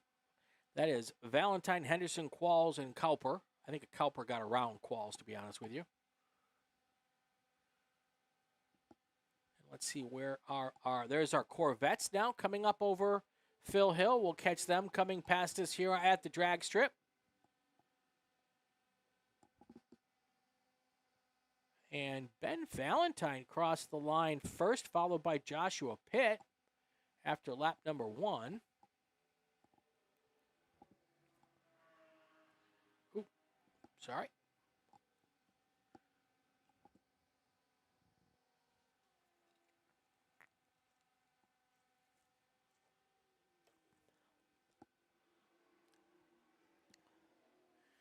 Gonna sit here and see which car comes down off of the grapevine first and into our view way out there.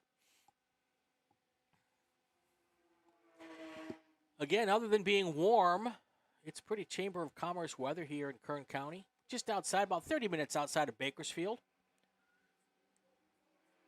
Middle of farm country. There is that Dodge Challenger and Joshua Pitt right behind him, hunting him down.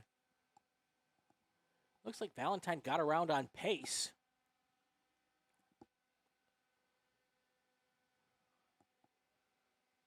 two darn good race car drivers there. Ben Valentine's been around for a while, but I first noticed him last year at the Super Tour. And then he has been up here several times since then. Looks like Josh Pitt's closing that gap just a little bit there.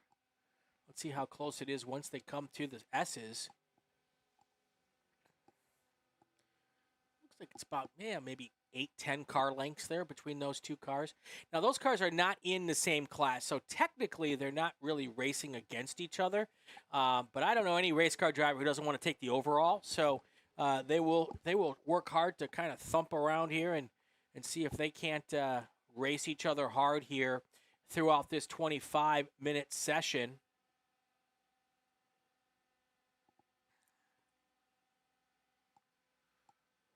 Let's see. What are you talking? Ben on the front row. Great day for racing. Good run. Let's go. Yes. Come on, Ben. Yes. Awesome. Agreed. Hello from Wisconsin. Hot Rod 26 FUL. Where in Wisconsin, Hot Rod, are you from? I grew up in Wisconsin. I wonder if you're from my neck of the woods or if you're from the North Woods. Because I spent time in the North Woods, but I grew up in the southern part of the state. Where are you from, Hot Rod?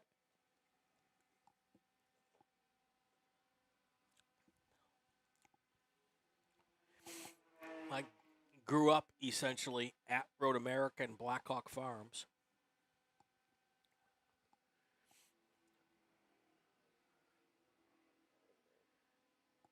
Does not look like that 16 car is making up much ground on Valentine there. As a matter of fact, it looks like Valentine has widened his gap just a tiny bit.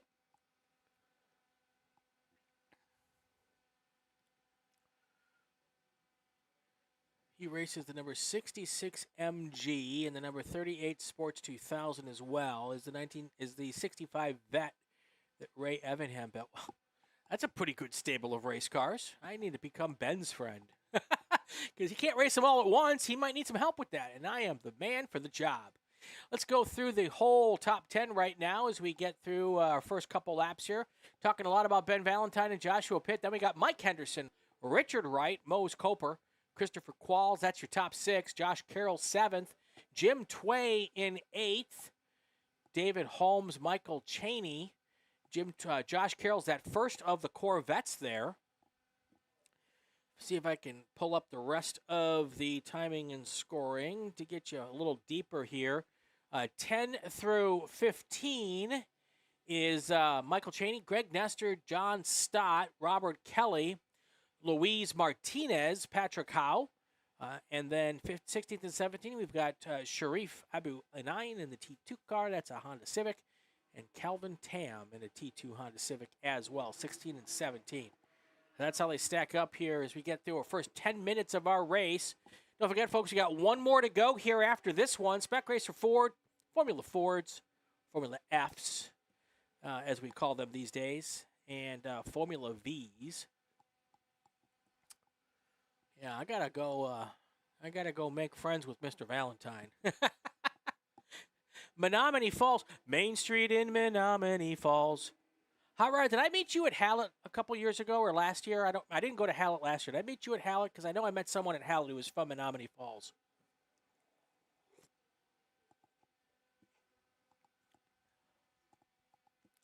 There was a car dealership, and the jingle was Ernie von Schledorn, Main Street in Menominee Falls. Pete used to ski at Devil's Head in Wisconsin. I used to ski at Devil's Head and Cascade Mountain and Americana, which was the old Playboy Club back in the day. That's how old I am. Good stuff. It's like old home day. All right. Oops. That's the one camera that decided it didn't want to be part of the broadcast today. Let's follow these cars around a little bit. There is, not quite sure who.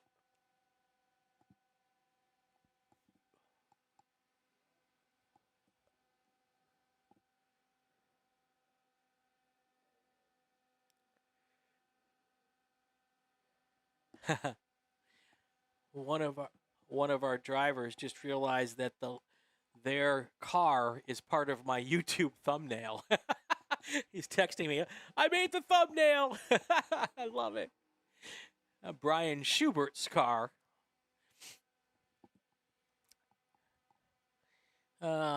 Yes, and Chestnut and Galena. I didn't do Chestnut and Sun on Dubuque. I've not been to any of those.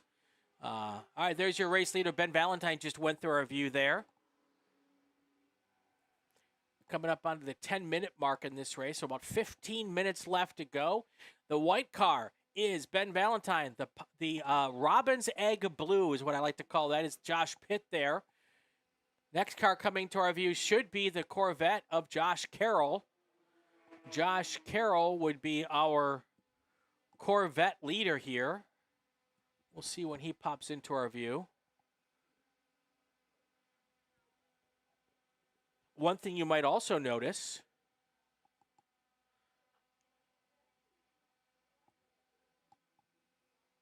oh, look at the bird coming and flying through our view. Not quite sure where the Corvettes are.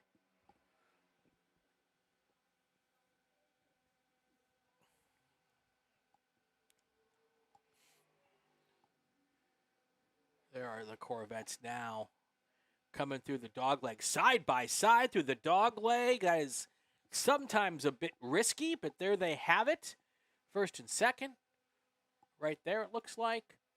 And then another group of Corvettes. These Corvettes are awesome, by the way. They basically are in SPEC Corvette prep, but they run them in T2. And I don't know if they're underpowered in T2 or if they're not quite the right setup for T2. But yeah, I love that camera angle that we just saw. Here they come through the drag. That's a one spot I feel like I can put a tripod out there and not worry about losing the camera. And if I do, that's what we got insurance for, right? But yeah, that's kind of my one speed shot here. And it's one of those things where if there is a problem in that section, I don't think the cars go towards where my camera is. They would go off to the right. But anyway, yeah, these Corvettes are essentially spec Corvettes.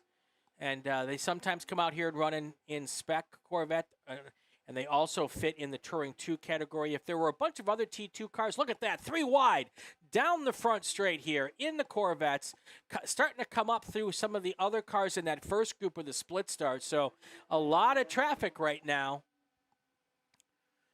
as they start working their way through the field, coming up on the halfway mark here. I'm going to catch them here one more time as they come past our shot here at the dog leg. Yeah, you do get a really good sense. This is probably the fastest part of the racetrack here for any of our cars. It's pretty much flat from Grapevine to Riverside, and they come here flying past us here. And when they get the whole group together here, this should be a fun shot here when you get these next 10 cars coming up. Boom, boom, boom. Love that.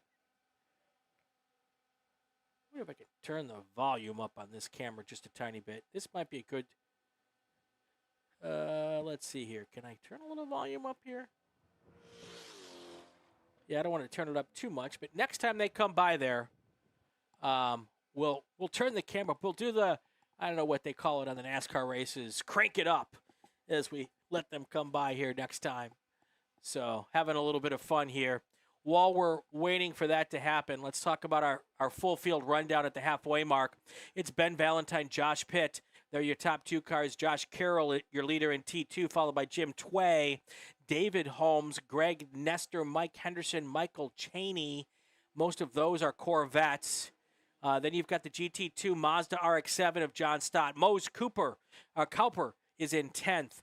11th through 17th is Richard Wright, Christopher Qualls, Luis Martinez, Patrick Howe, Robert Kelly, Calvin Tam, and Sharif Abu El Anin is in 17th. We've got our Corvettes now coming down the main straight. We're going to get a little bit of volume on the dog leg as they come by. This should be fun, folks. I may even crank it up a little, and I'll shut up while they come by. And you probably won't be all that upset about it either.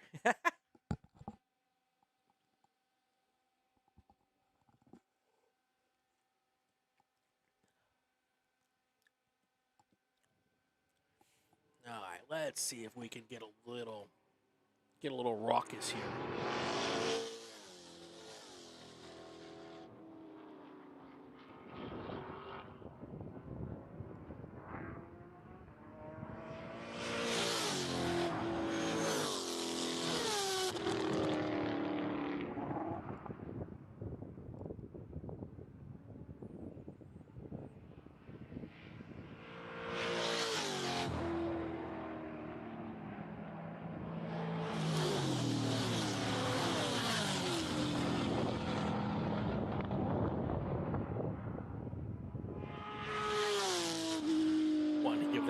Porsche a little bit of glory here, so let's bring that microphone down so that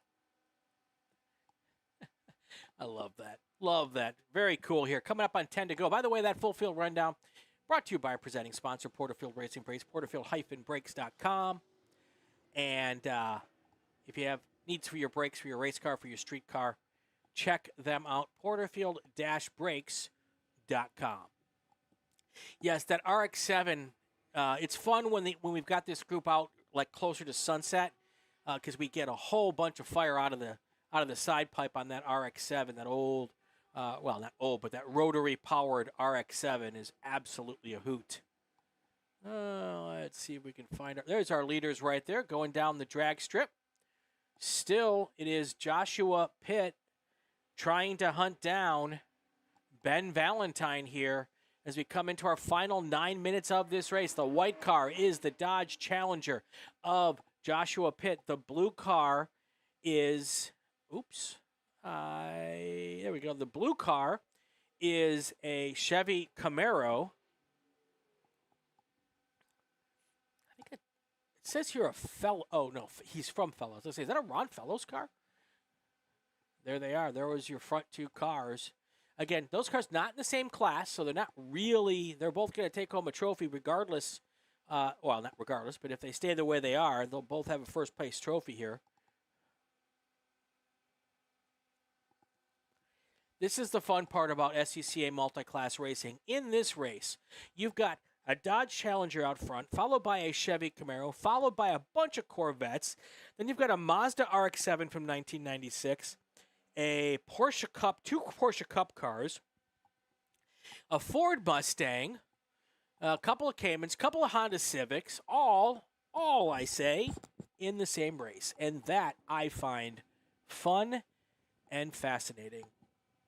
Fun and fascinating.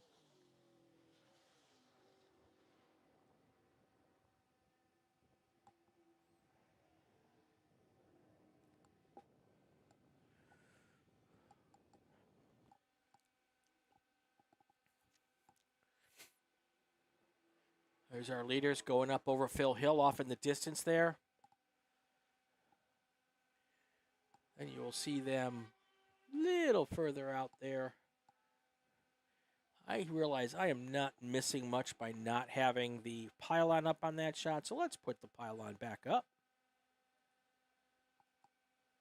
Yeah, I'm not missing much out there.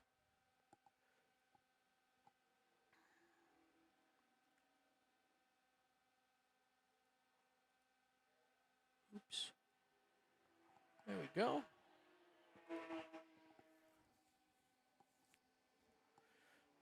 Yeah, Valentine's not put a problem, a wheel off at all.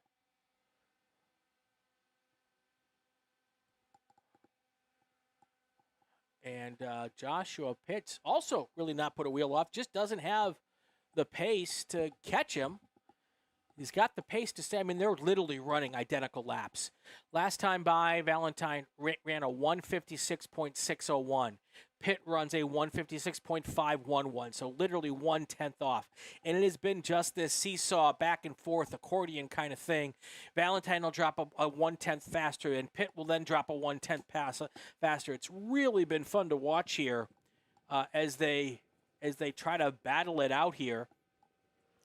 Both cars have pretty much had an easy time, or at least haven't had any issues negotiating traffic here as they start to come up on the faster cars. You can see now they got about 5-6 cars.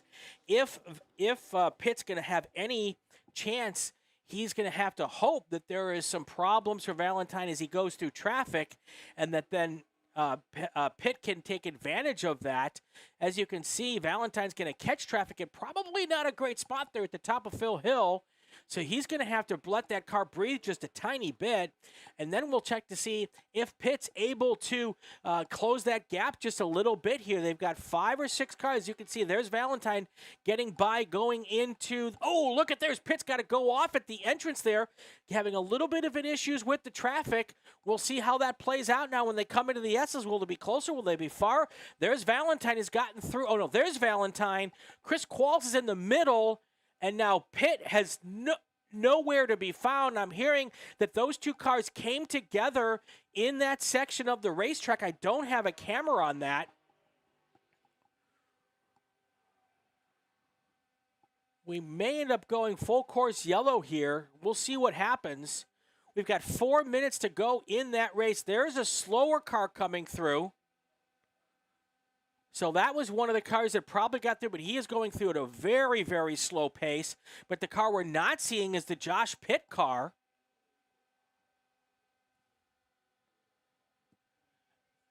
And you saw that whole thing come together. I'll go back to the camera angle. You could see Pitt went off right there on the side of the racetrack, but then they went out of our frame, and I was not able to catch it. I am hearing, though, that it is a situation, but it is starting to clear itself, which is good. Still waiting to see if that car comes through here. And I have not seen anything, but we're going to see Josh Pitt. I've not seen him come around yet. So there may be some significant damage to that race car, unfortunately.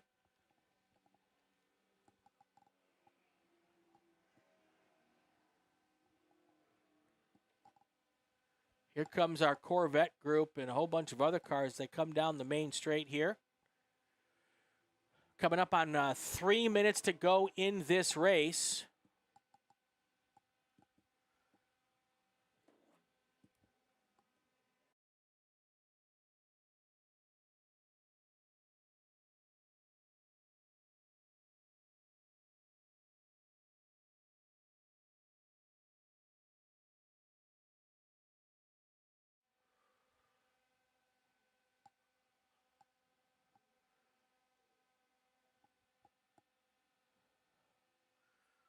See if I can get some more information here. Yeah, the contact was between the Josh Pitt car, that's the 16 car, and the 98 car. The 98 car is Robert Kelly. Yep, that was that Porsche GT3 Cup that we saw going really slow through the S's. And again, we're not too sure what the end result was.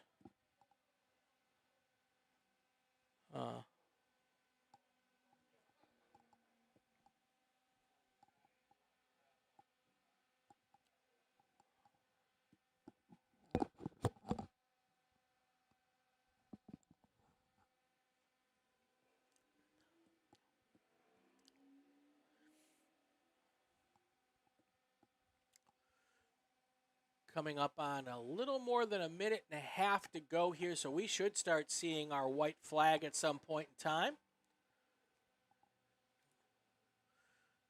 I think our next car by is going to be... Nope, I was wrong. I'm trying to find our leader.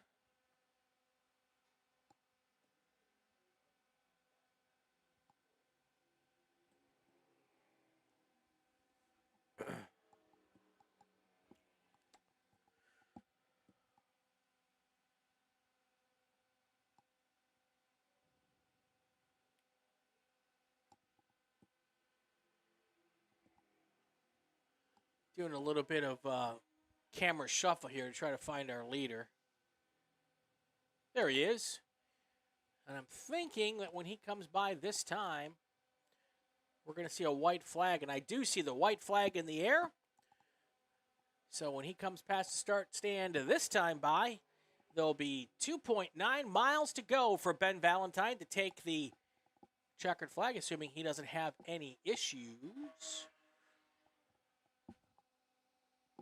We'll follow him around for his final lap here for today. All these cars will race again tomorrow. Tomorrow, this race group goes off at 2:05 in the afternoon, 2:05 Pacific time. So tune in tomorrow to see those folks.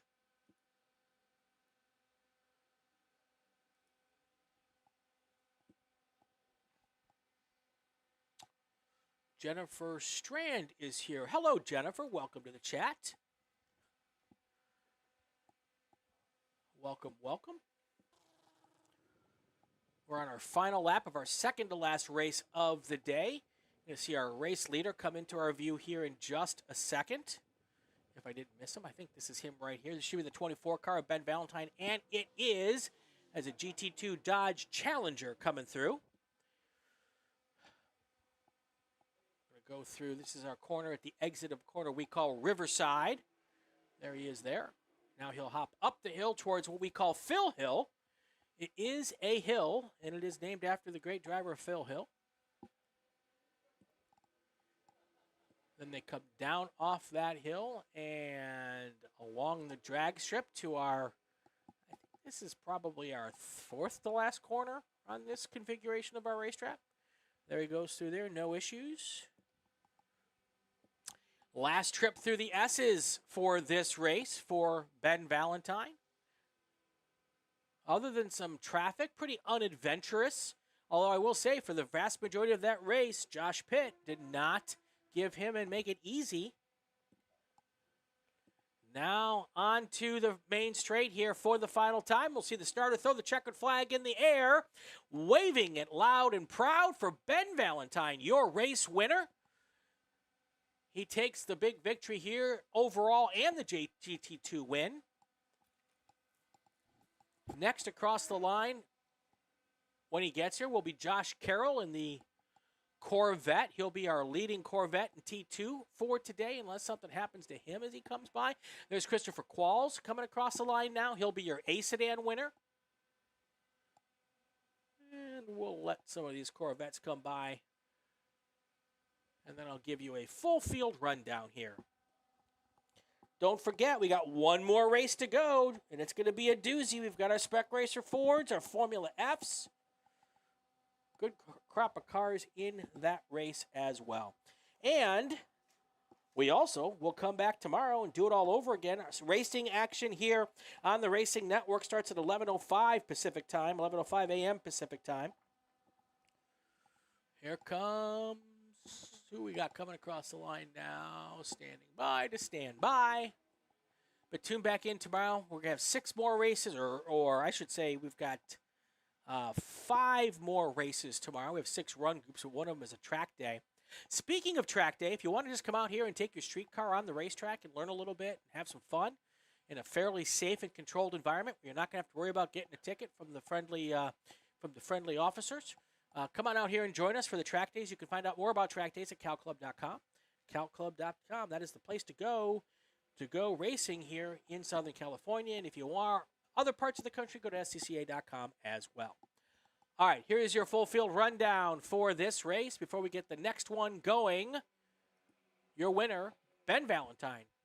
He is also your GT2 class winner. Second place is the T2 class winner of Josh Carroll. Jim Tway is third and second place in T2. Fourth place is our third place finisher in T2, David Holmes, followed by Greg Nestor, Michael Cheney, Luis Martinez. John Stott is your second place car in GT2. He finished 8th, followed by Mose Culper.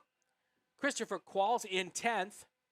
Patrick Howe finished 11th, followed by Richard Wright, Calvin Tam, Sharif Abul El-Anine. Joshua Pitt will come home 15th after all of that. Robert Kelly in 16th and Mike Henderson in 17th. We're going to take a short break. When we come back, one more race to go. Don't go anywhere. You're watching Cal Club Races, presented by Porterfield Racing Brakes on the Racing Network. Stay with us, everybody.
All right, we are ready for our final race of the day. This is our Formula Ford group and our Spec Racer Fords, and I think we've got one Formula V in there.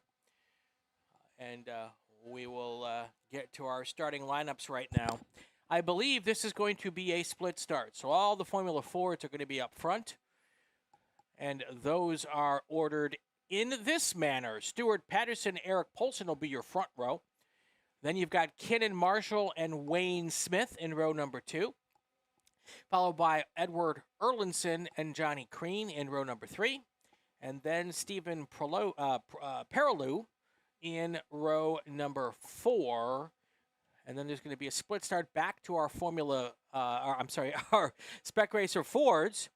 Our pole sitter of that group is going to be Robert Edmondson with Mike Miserandino next to him, multiple national champion. Wayne Smith and Brian Schubert will be in the second row, followed by Paul Marino and Mark Ballingy in row number 3. Jay Rosenthal, Tom Miserandino, row number 4, followed by Denny Fostick, Preston Lerner in row number 5. Then we've got Doug Stewart and Chris Strand in row number 6. Mike Mouche, Don Palla in row number 7. Thomas Kapitnik in row number 8.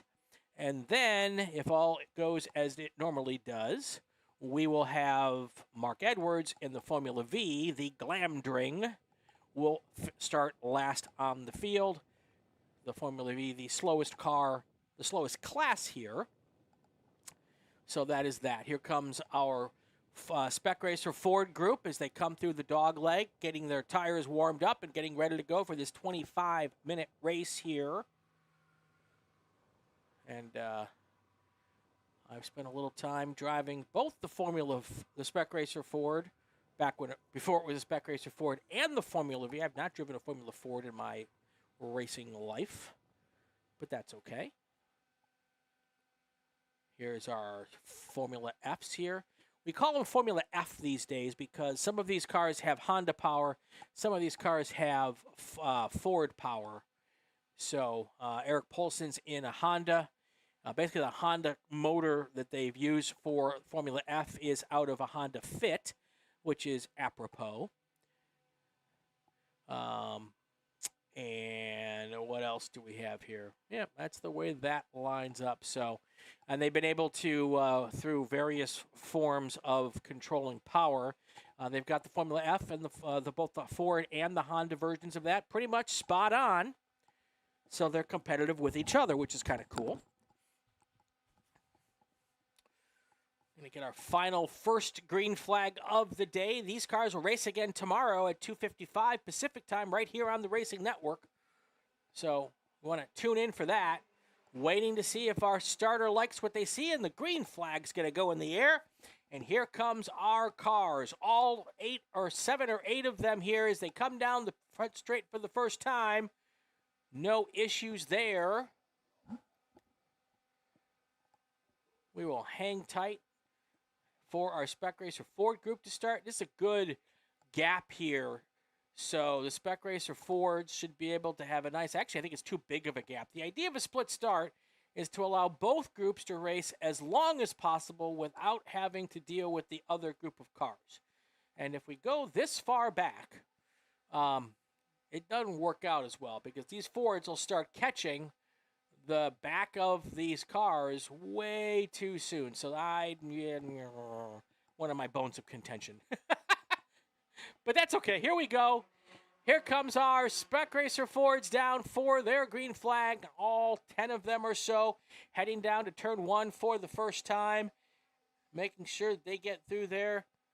We'll take a peek to my left out the window to see if there's any issues, any puffs of dust. That's how we know someone may or may not have gone off in turn 1. If I see a puff of dust, that is a telltale sign. Basically the Buttonwillow warning sign is dust. Here come all those Surf Spec Racer Fords. Little hill at the top of the hill, and they come down off of that towards our Grapevine corner, which you will see off in the distance here. There they are, way off in the distance is Grapevine. They're going through that right now. Then it's hard on the gas for what I think is the fastest section on this racetrack. through the dog leg.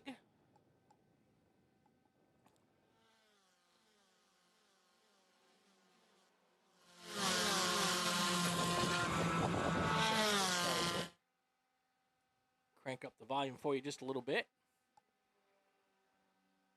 Another little section they come flying through. Phil Hill at the top there. Chris Strand, number 49, is your hubby. Well, I would think, and it says, I am a big fan. I sure hope so. It would be very, very awkward if Chris Strand is your hubby and you're rooting for Johnny Crean or Mike Moshe. That would be awkward. But no, we're really happy to have you in the chat, Jen. Jennifer, I'm glad you're here. Thank you so much for being with us. Share the stream with your family and friends. That helps us out a ton. I will say, earlier on, there were 11 people watching, but only 9 likes. That means 2 of you didn't like. So hit the like button. Smash the like button. That's what the kids say. We would appreciate that. Let me go back to my live timing on this screen here. Make sure I am up to speed. Stuart Patterson's dropped down his first purple lap of the day. It's a 1:57.866. His fast lap there. Stuart Polson right behind him on lap number 1. Kenan Marshall, Erlinson in 4th. Wayne Smith, Johnny Crean in 5th and 6th. Stephen Perilou is in 8th. Your lead car in Spec Racer 4-3, Mike Miserandino, followed by Robert Edmondson and Paul Marino. That's your top 10 overall. And then right behind Paul Marino in 4th place, Spec Racer Ford, Brian Schubert. Talked to him earlier. Had a pretty fast car in practice, and just missed on. I guess he had some different tires that did some things that he might not have been ready for, or at least anticipating. And so he's a little slow in qualifying, but 4th is not bad in this group as long as he can stick with that lead pack.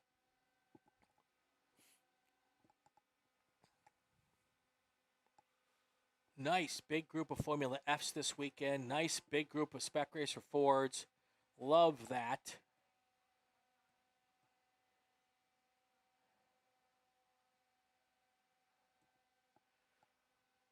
Here we go. Here we go.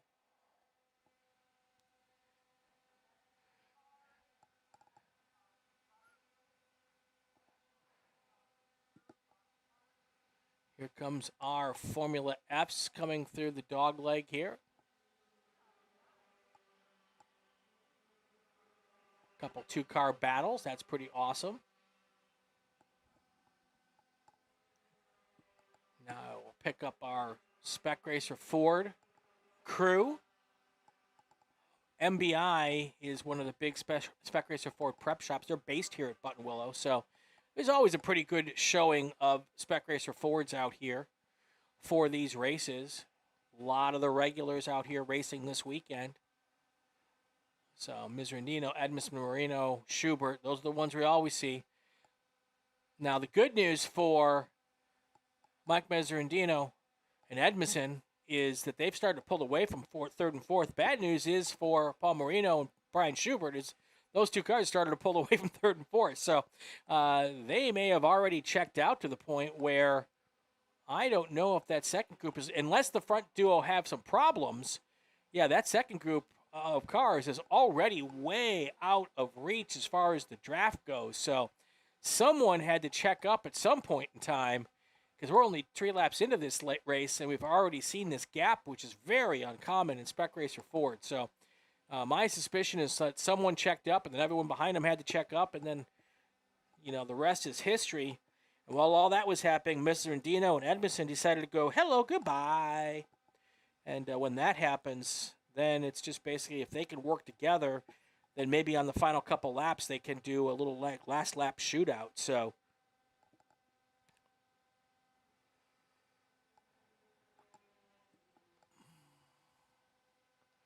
let's see if we can pick up for Jennifer a good shot at her husband. He is in the 16 car. No, he is in the, hold on, in the 49 car.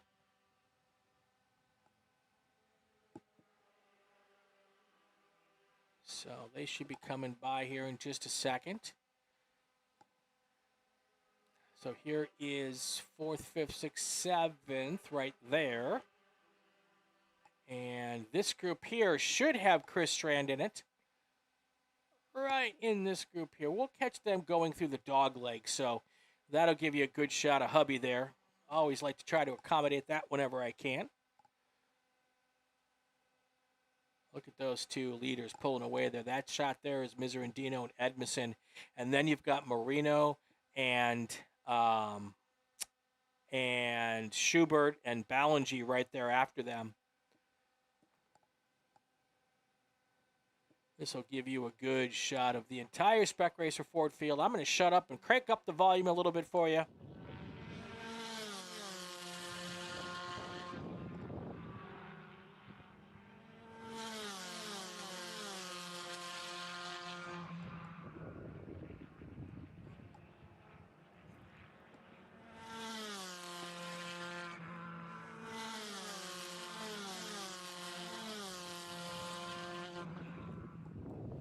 How about them Spec Racer Fords, everybody? Coming through with the volume turned up. Love that. There goes the group through Riverside up towards Phil Hill. Coming up on our last 15 minutes of racing action today. Doing it all again tomorrow. If you'd like to tune in, our racing action starts just after 11 o'clock tomorrow morning, Pacific time. We've got one race before lunch. Let me take a break. We'll come back after lunch. For our 5 remaining races of the day. So those will all kick off at 12:45. But we love to have you here for the first race at 11 o'clock. Get a good start here. Good group of Spec Miatas here this weekend. Oops, the little director punch monkey there. Just keep pressing buttons until you find them. Love that. You're welcome, Jennifer. You are welcome. Top 10 right now at the 9-minute mark. Stuart Patterson, Eric Polson, Ed Erlinson. That's your podium for Spec Racer Ford. Then you've got Wayne Smith, Johnny Crean, Stephen Perilou. Then your top 3 for Spec Racer Ford is Robert Edmondson, Mike Miserandino. Right now, Paul Marino in third. But Brian Schubert wants that last spot on the podium, and he is going after it as well.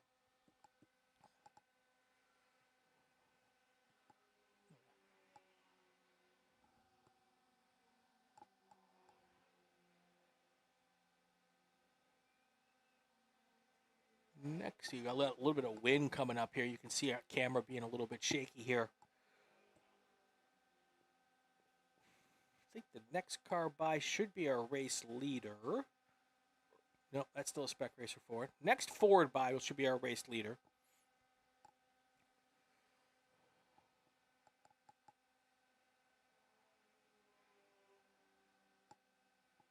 I believe that is Stuart Patterson there.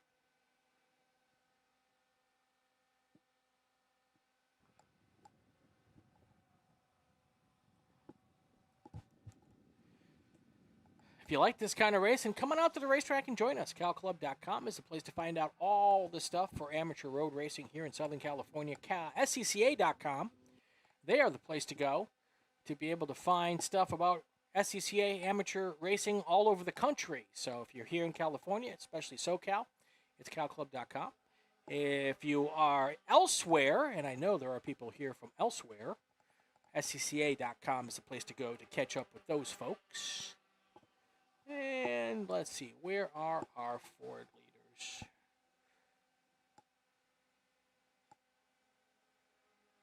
I have lost my lead pack.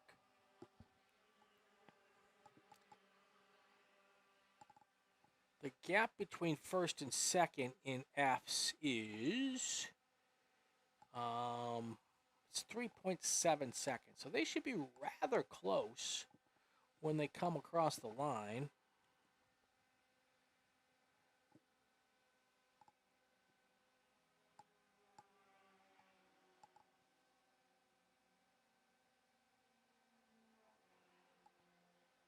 Here they come now. Right behind that Spec Racer Ford, that is Stuart Patterson. And then you can see the second Ford to come across the line is Eric Poulsen. Here's your third place car in the race overall. Coming into our view right now, that is Edward Erlinson. Then you're going to see Wayne Smith come across the line. He just turned his best lap last lap with a 1:57.420. Now that we're pushing towards 4:30, just past 4:30 here, let's see if the weather is cooling off at all. I'm also interested because I have to go and collect all of our cameras after this is over. And it is cooled off 1 full degree, 92 degrees. A little bit of wispy overcast conditions at the moment. So, but honestly, 93 degrees out here at Buttonwillow is not uncommon. So, while it's a little early in the year for those temperatures, everyone out here is used to that kind of stuff. So, coming up on the halfway point here in this race, we want to make our final thank you of the day to our presenting sponsor. These are Cal Club races at Buttonwillow, presented by Porterfield Racing Brakes. If you need brakes for your race car, for your street car, for your performance car, they have got a package that will probably work for you, and if not, they might even be able to come up with something for you. One of the best things about Porterfield is they are absolute experts. And if you pick up the phone, shoot them an email, however you want to communicate with them, they will not steer you wrong. And they may even stop you. See what I did there? Check them out, porterfield-brakes.com. That is an awesome, awesome group of people there. They've been part of they've been the presenting sponsor of our Cal Club live stream from the very beginning.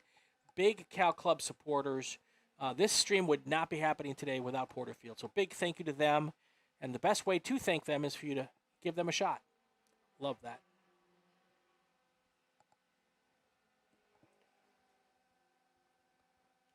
Coming up on 11 minutes to go. Oh, we got a slow Formula F there. I don't know which car that one was.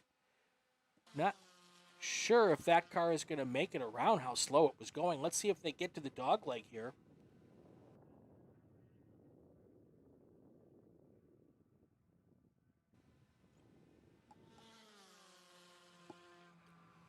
Here comes all those Spec Racer Fords. Now we're looking for a blue Formula V. Actually, it looks like it's picked up at speed, so maybe it had a momentary hiccup, or maybe it was trying to let those faster cars come by and not be part of their messing up their race. So anyway, it worked out okay.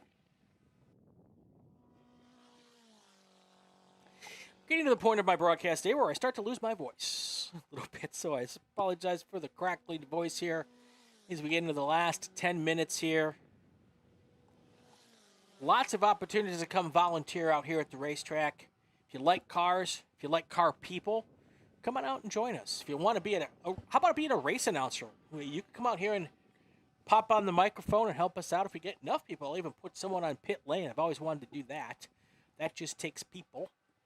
So, you can find me through calclub.com, or you can shoot me an email at raceannouncerbrian@gmail.com. Race Announcer Brian, spelled properly with an I, by the way. That's okay, Brian Schubert. I know. You're wrong way, Brian. I love it. Anyway. If you want to come on out, lots of ways to be part of what we do here. So,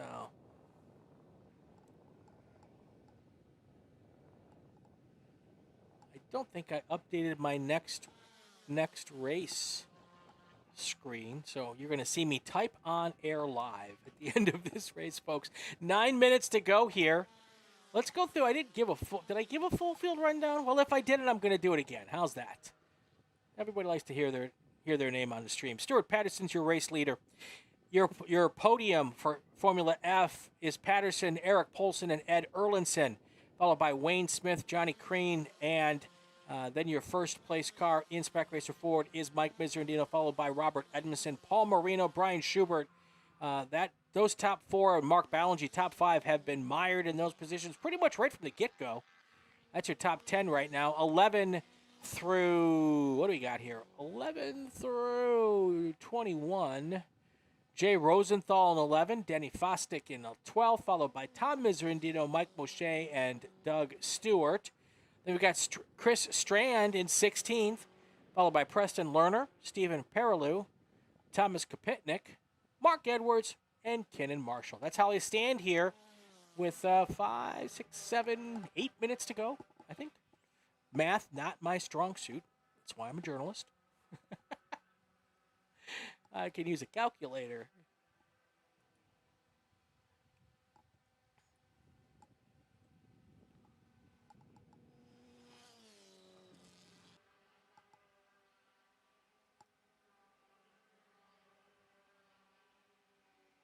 Such great angles here. Coming down here off the drag strip.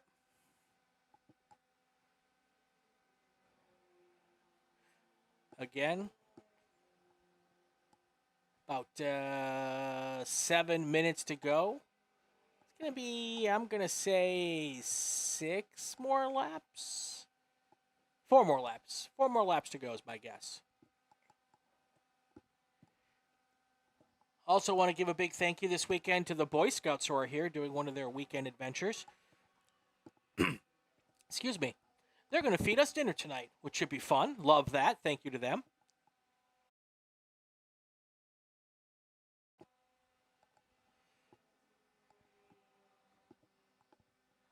So we're all doing our thing here.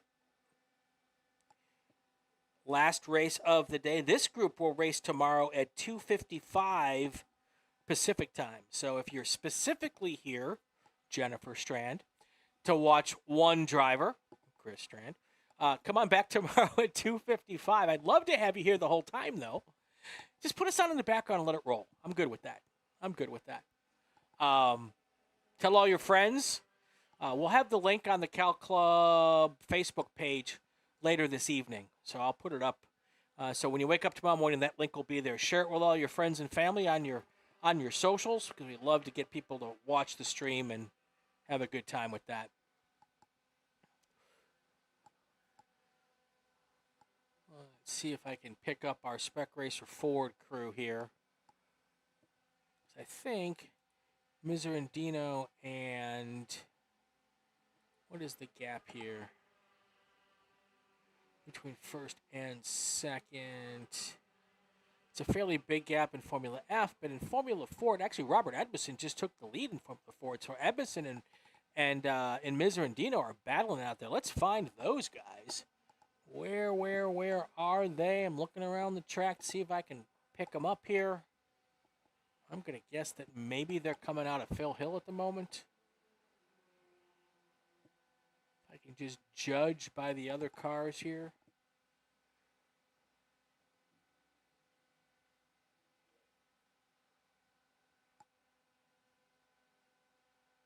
I am camera hunting. Don't judge me.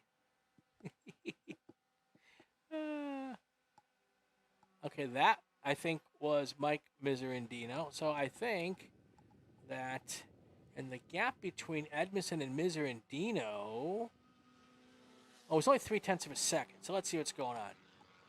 Let's see what's going on here. Oh, there's some traffic. Look at all of that. We're under 5 to go here in this race.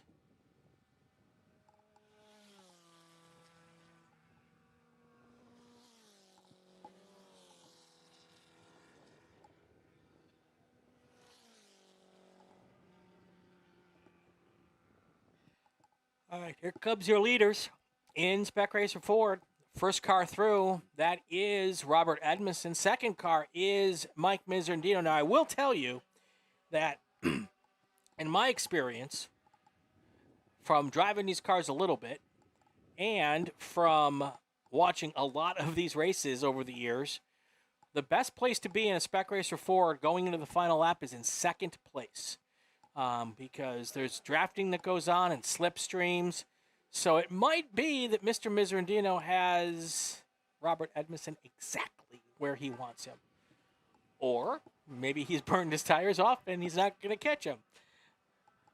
We're getting the next time to buy is 1 lap to go for, now that's for our main leader, so it'll be 2 laps for the Spec Racer Ford car. So when they come by this time, It'll be 2 to go for them.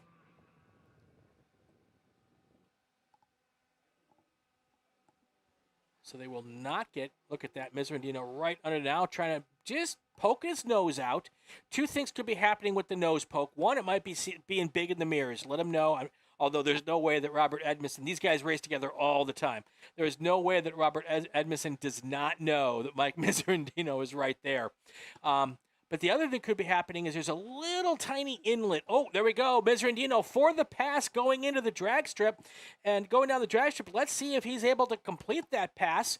When they come back into our view here as they get into the S's, the red and white car, white and red car, is Miserandino. He is now in front. Now Edmondson, actually, with 2 laps to go this time by Mike. Now he is, in my opinion, the best place to be going into the final lap.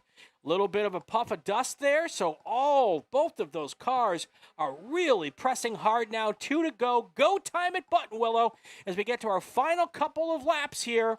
Keeping a close eye, Spec Racer Ford, the car in front, multiple national champion. That is Mike Miserandino. Robert Edmondson is in second right now. We will wait to see whether or not Edmondson can keep there and whether he can get back around again. Following your leaders now. This is the second to last lap.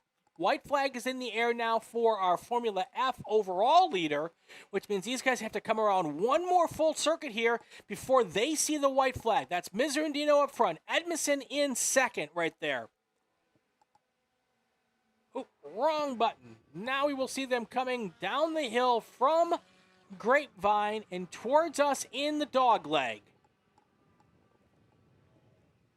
It looks as though at the moment it's still Miserandino out front, Edmondson in second.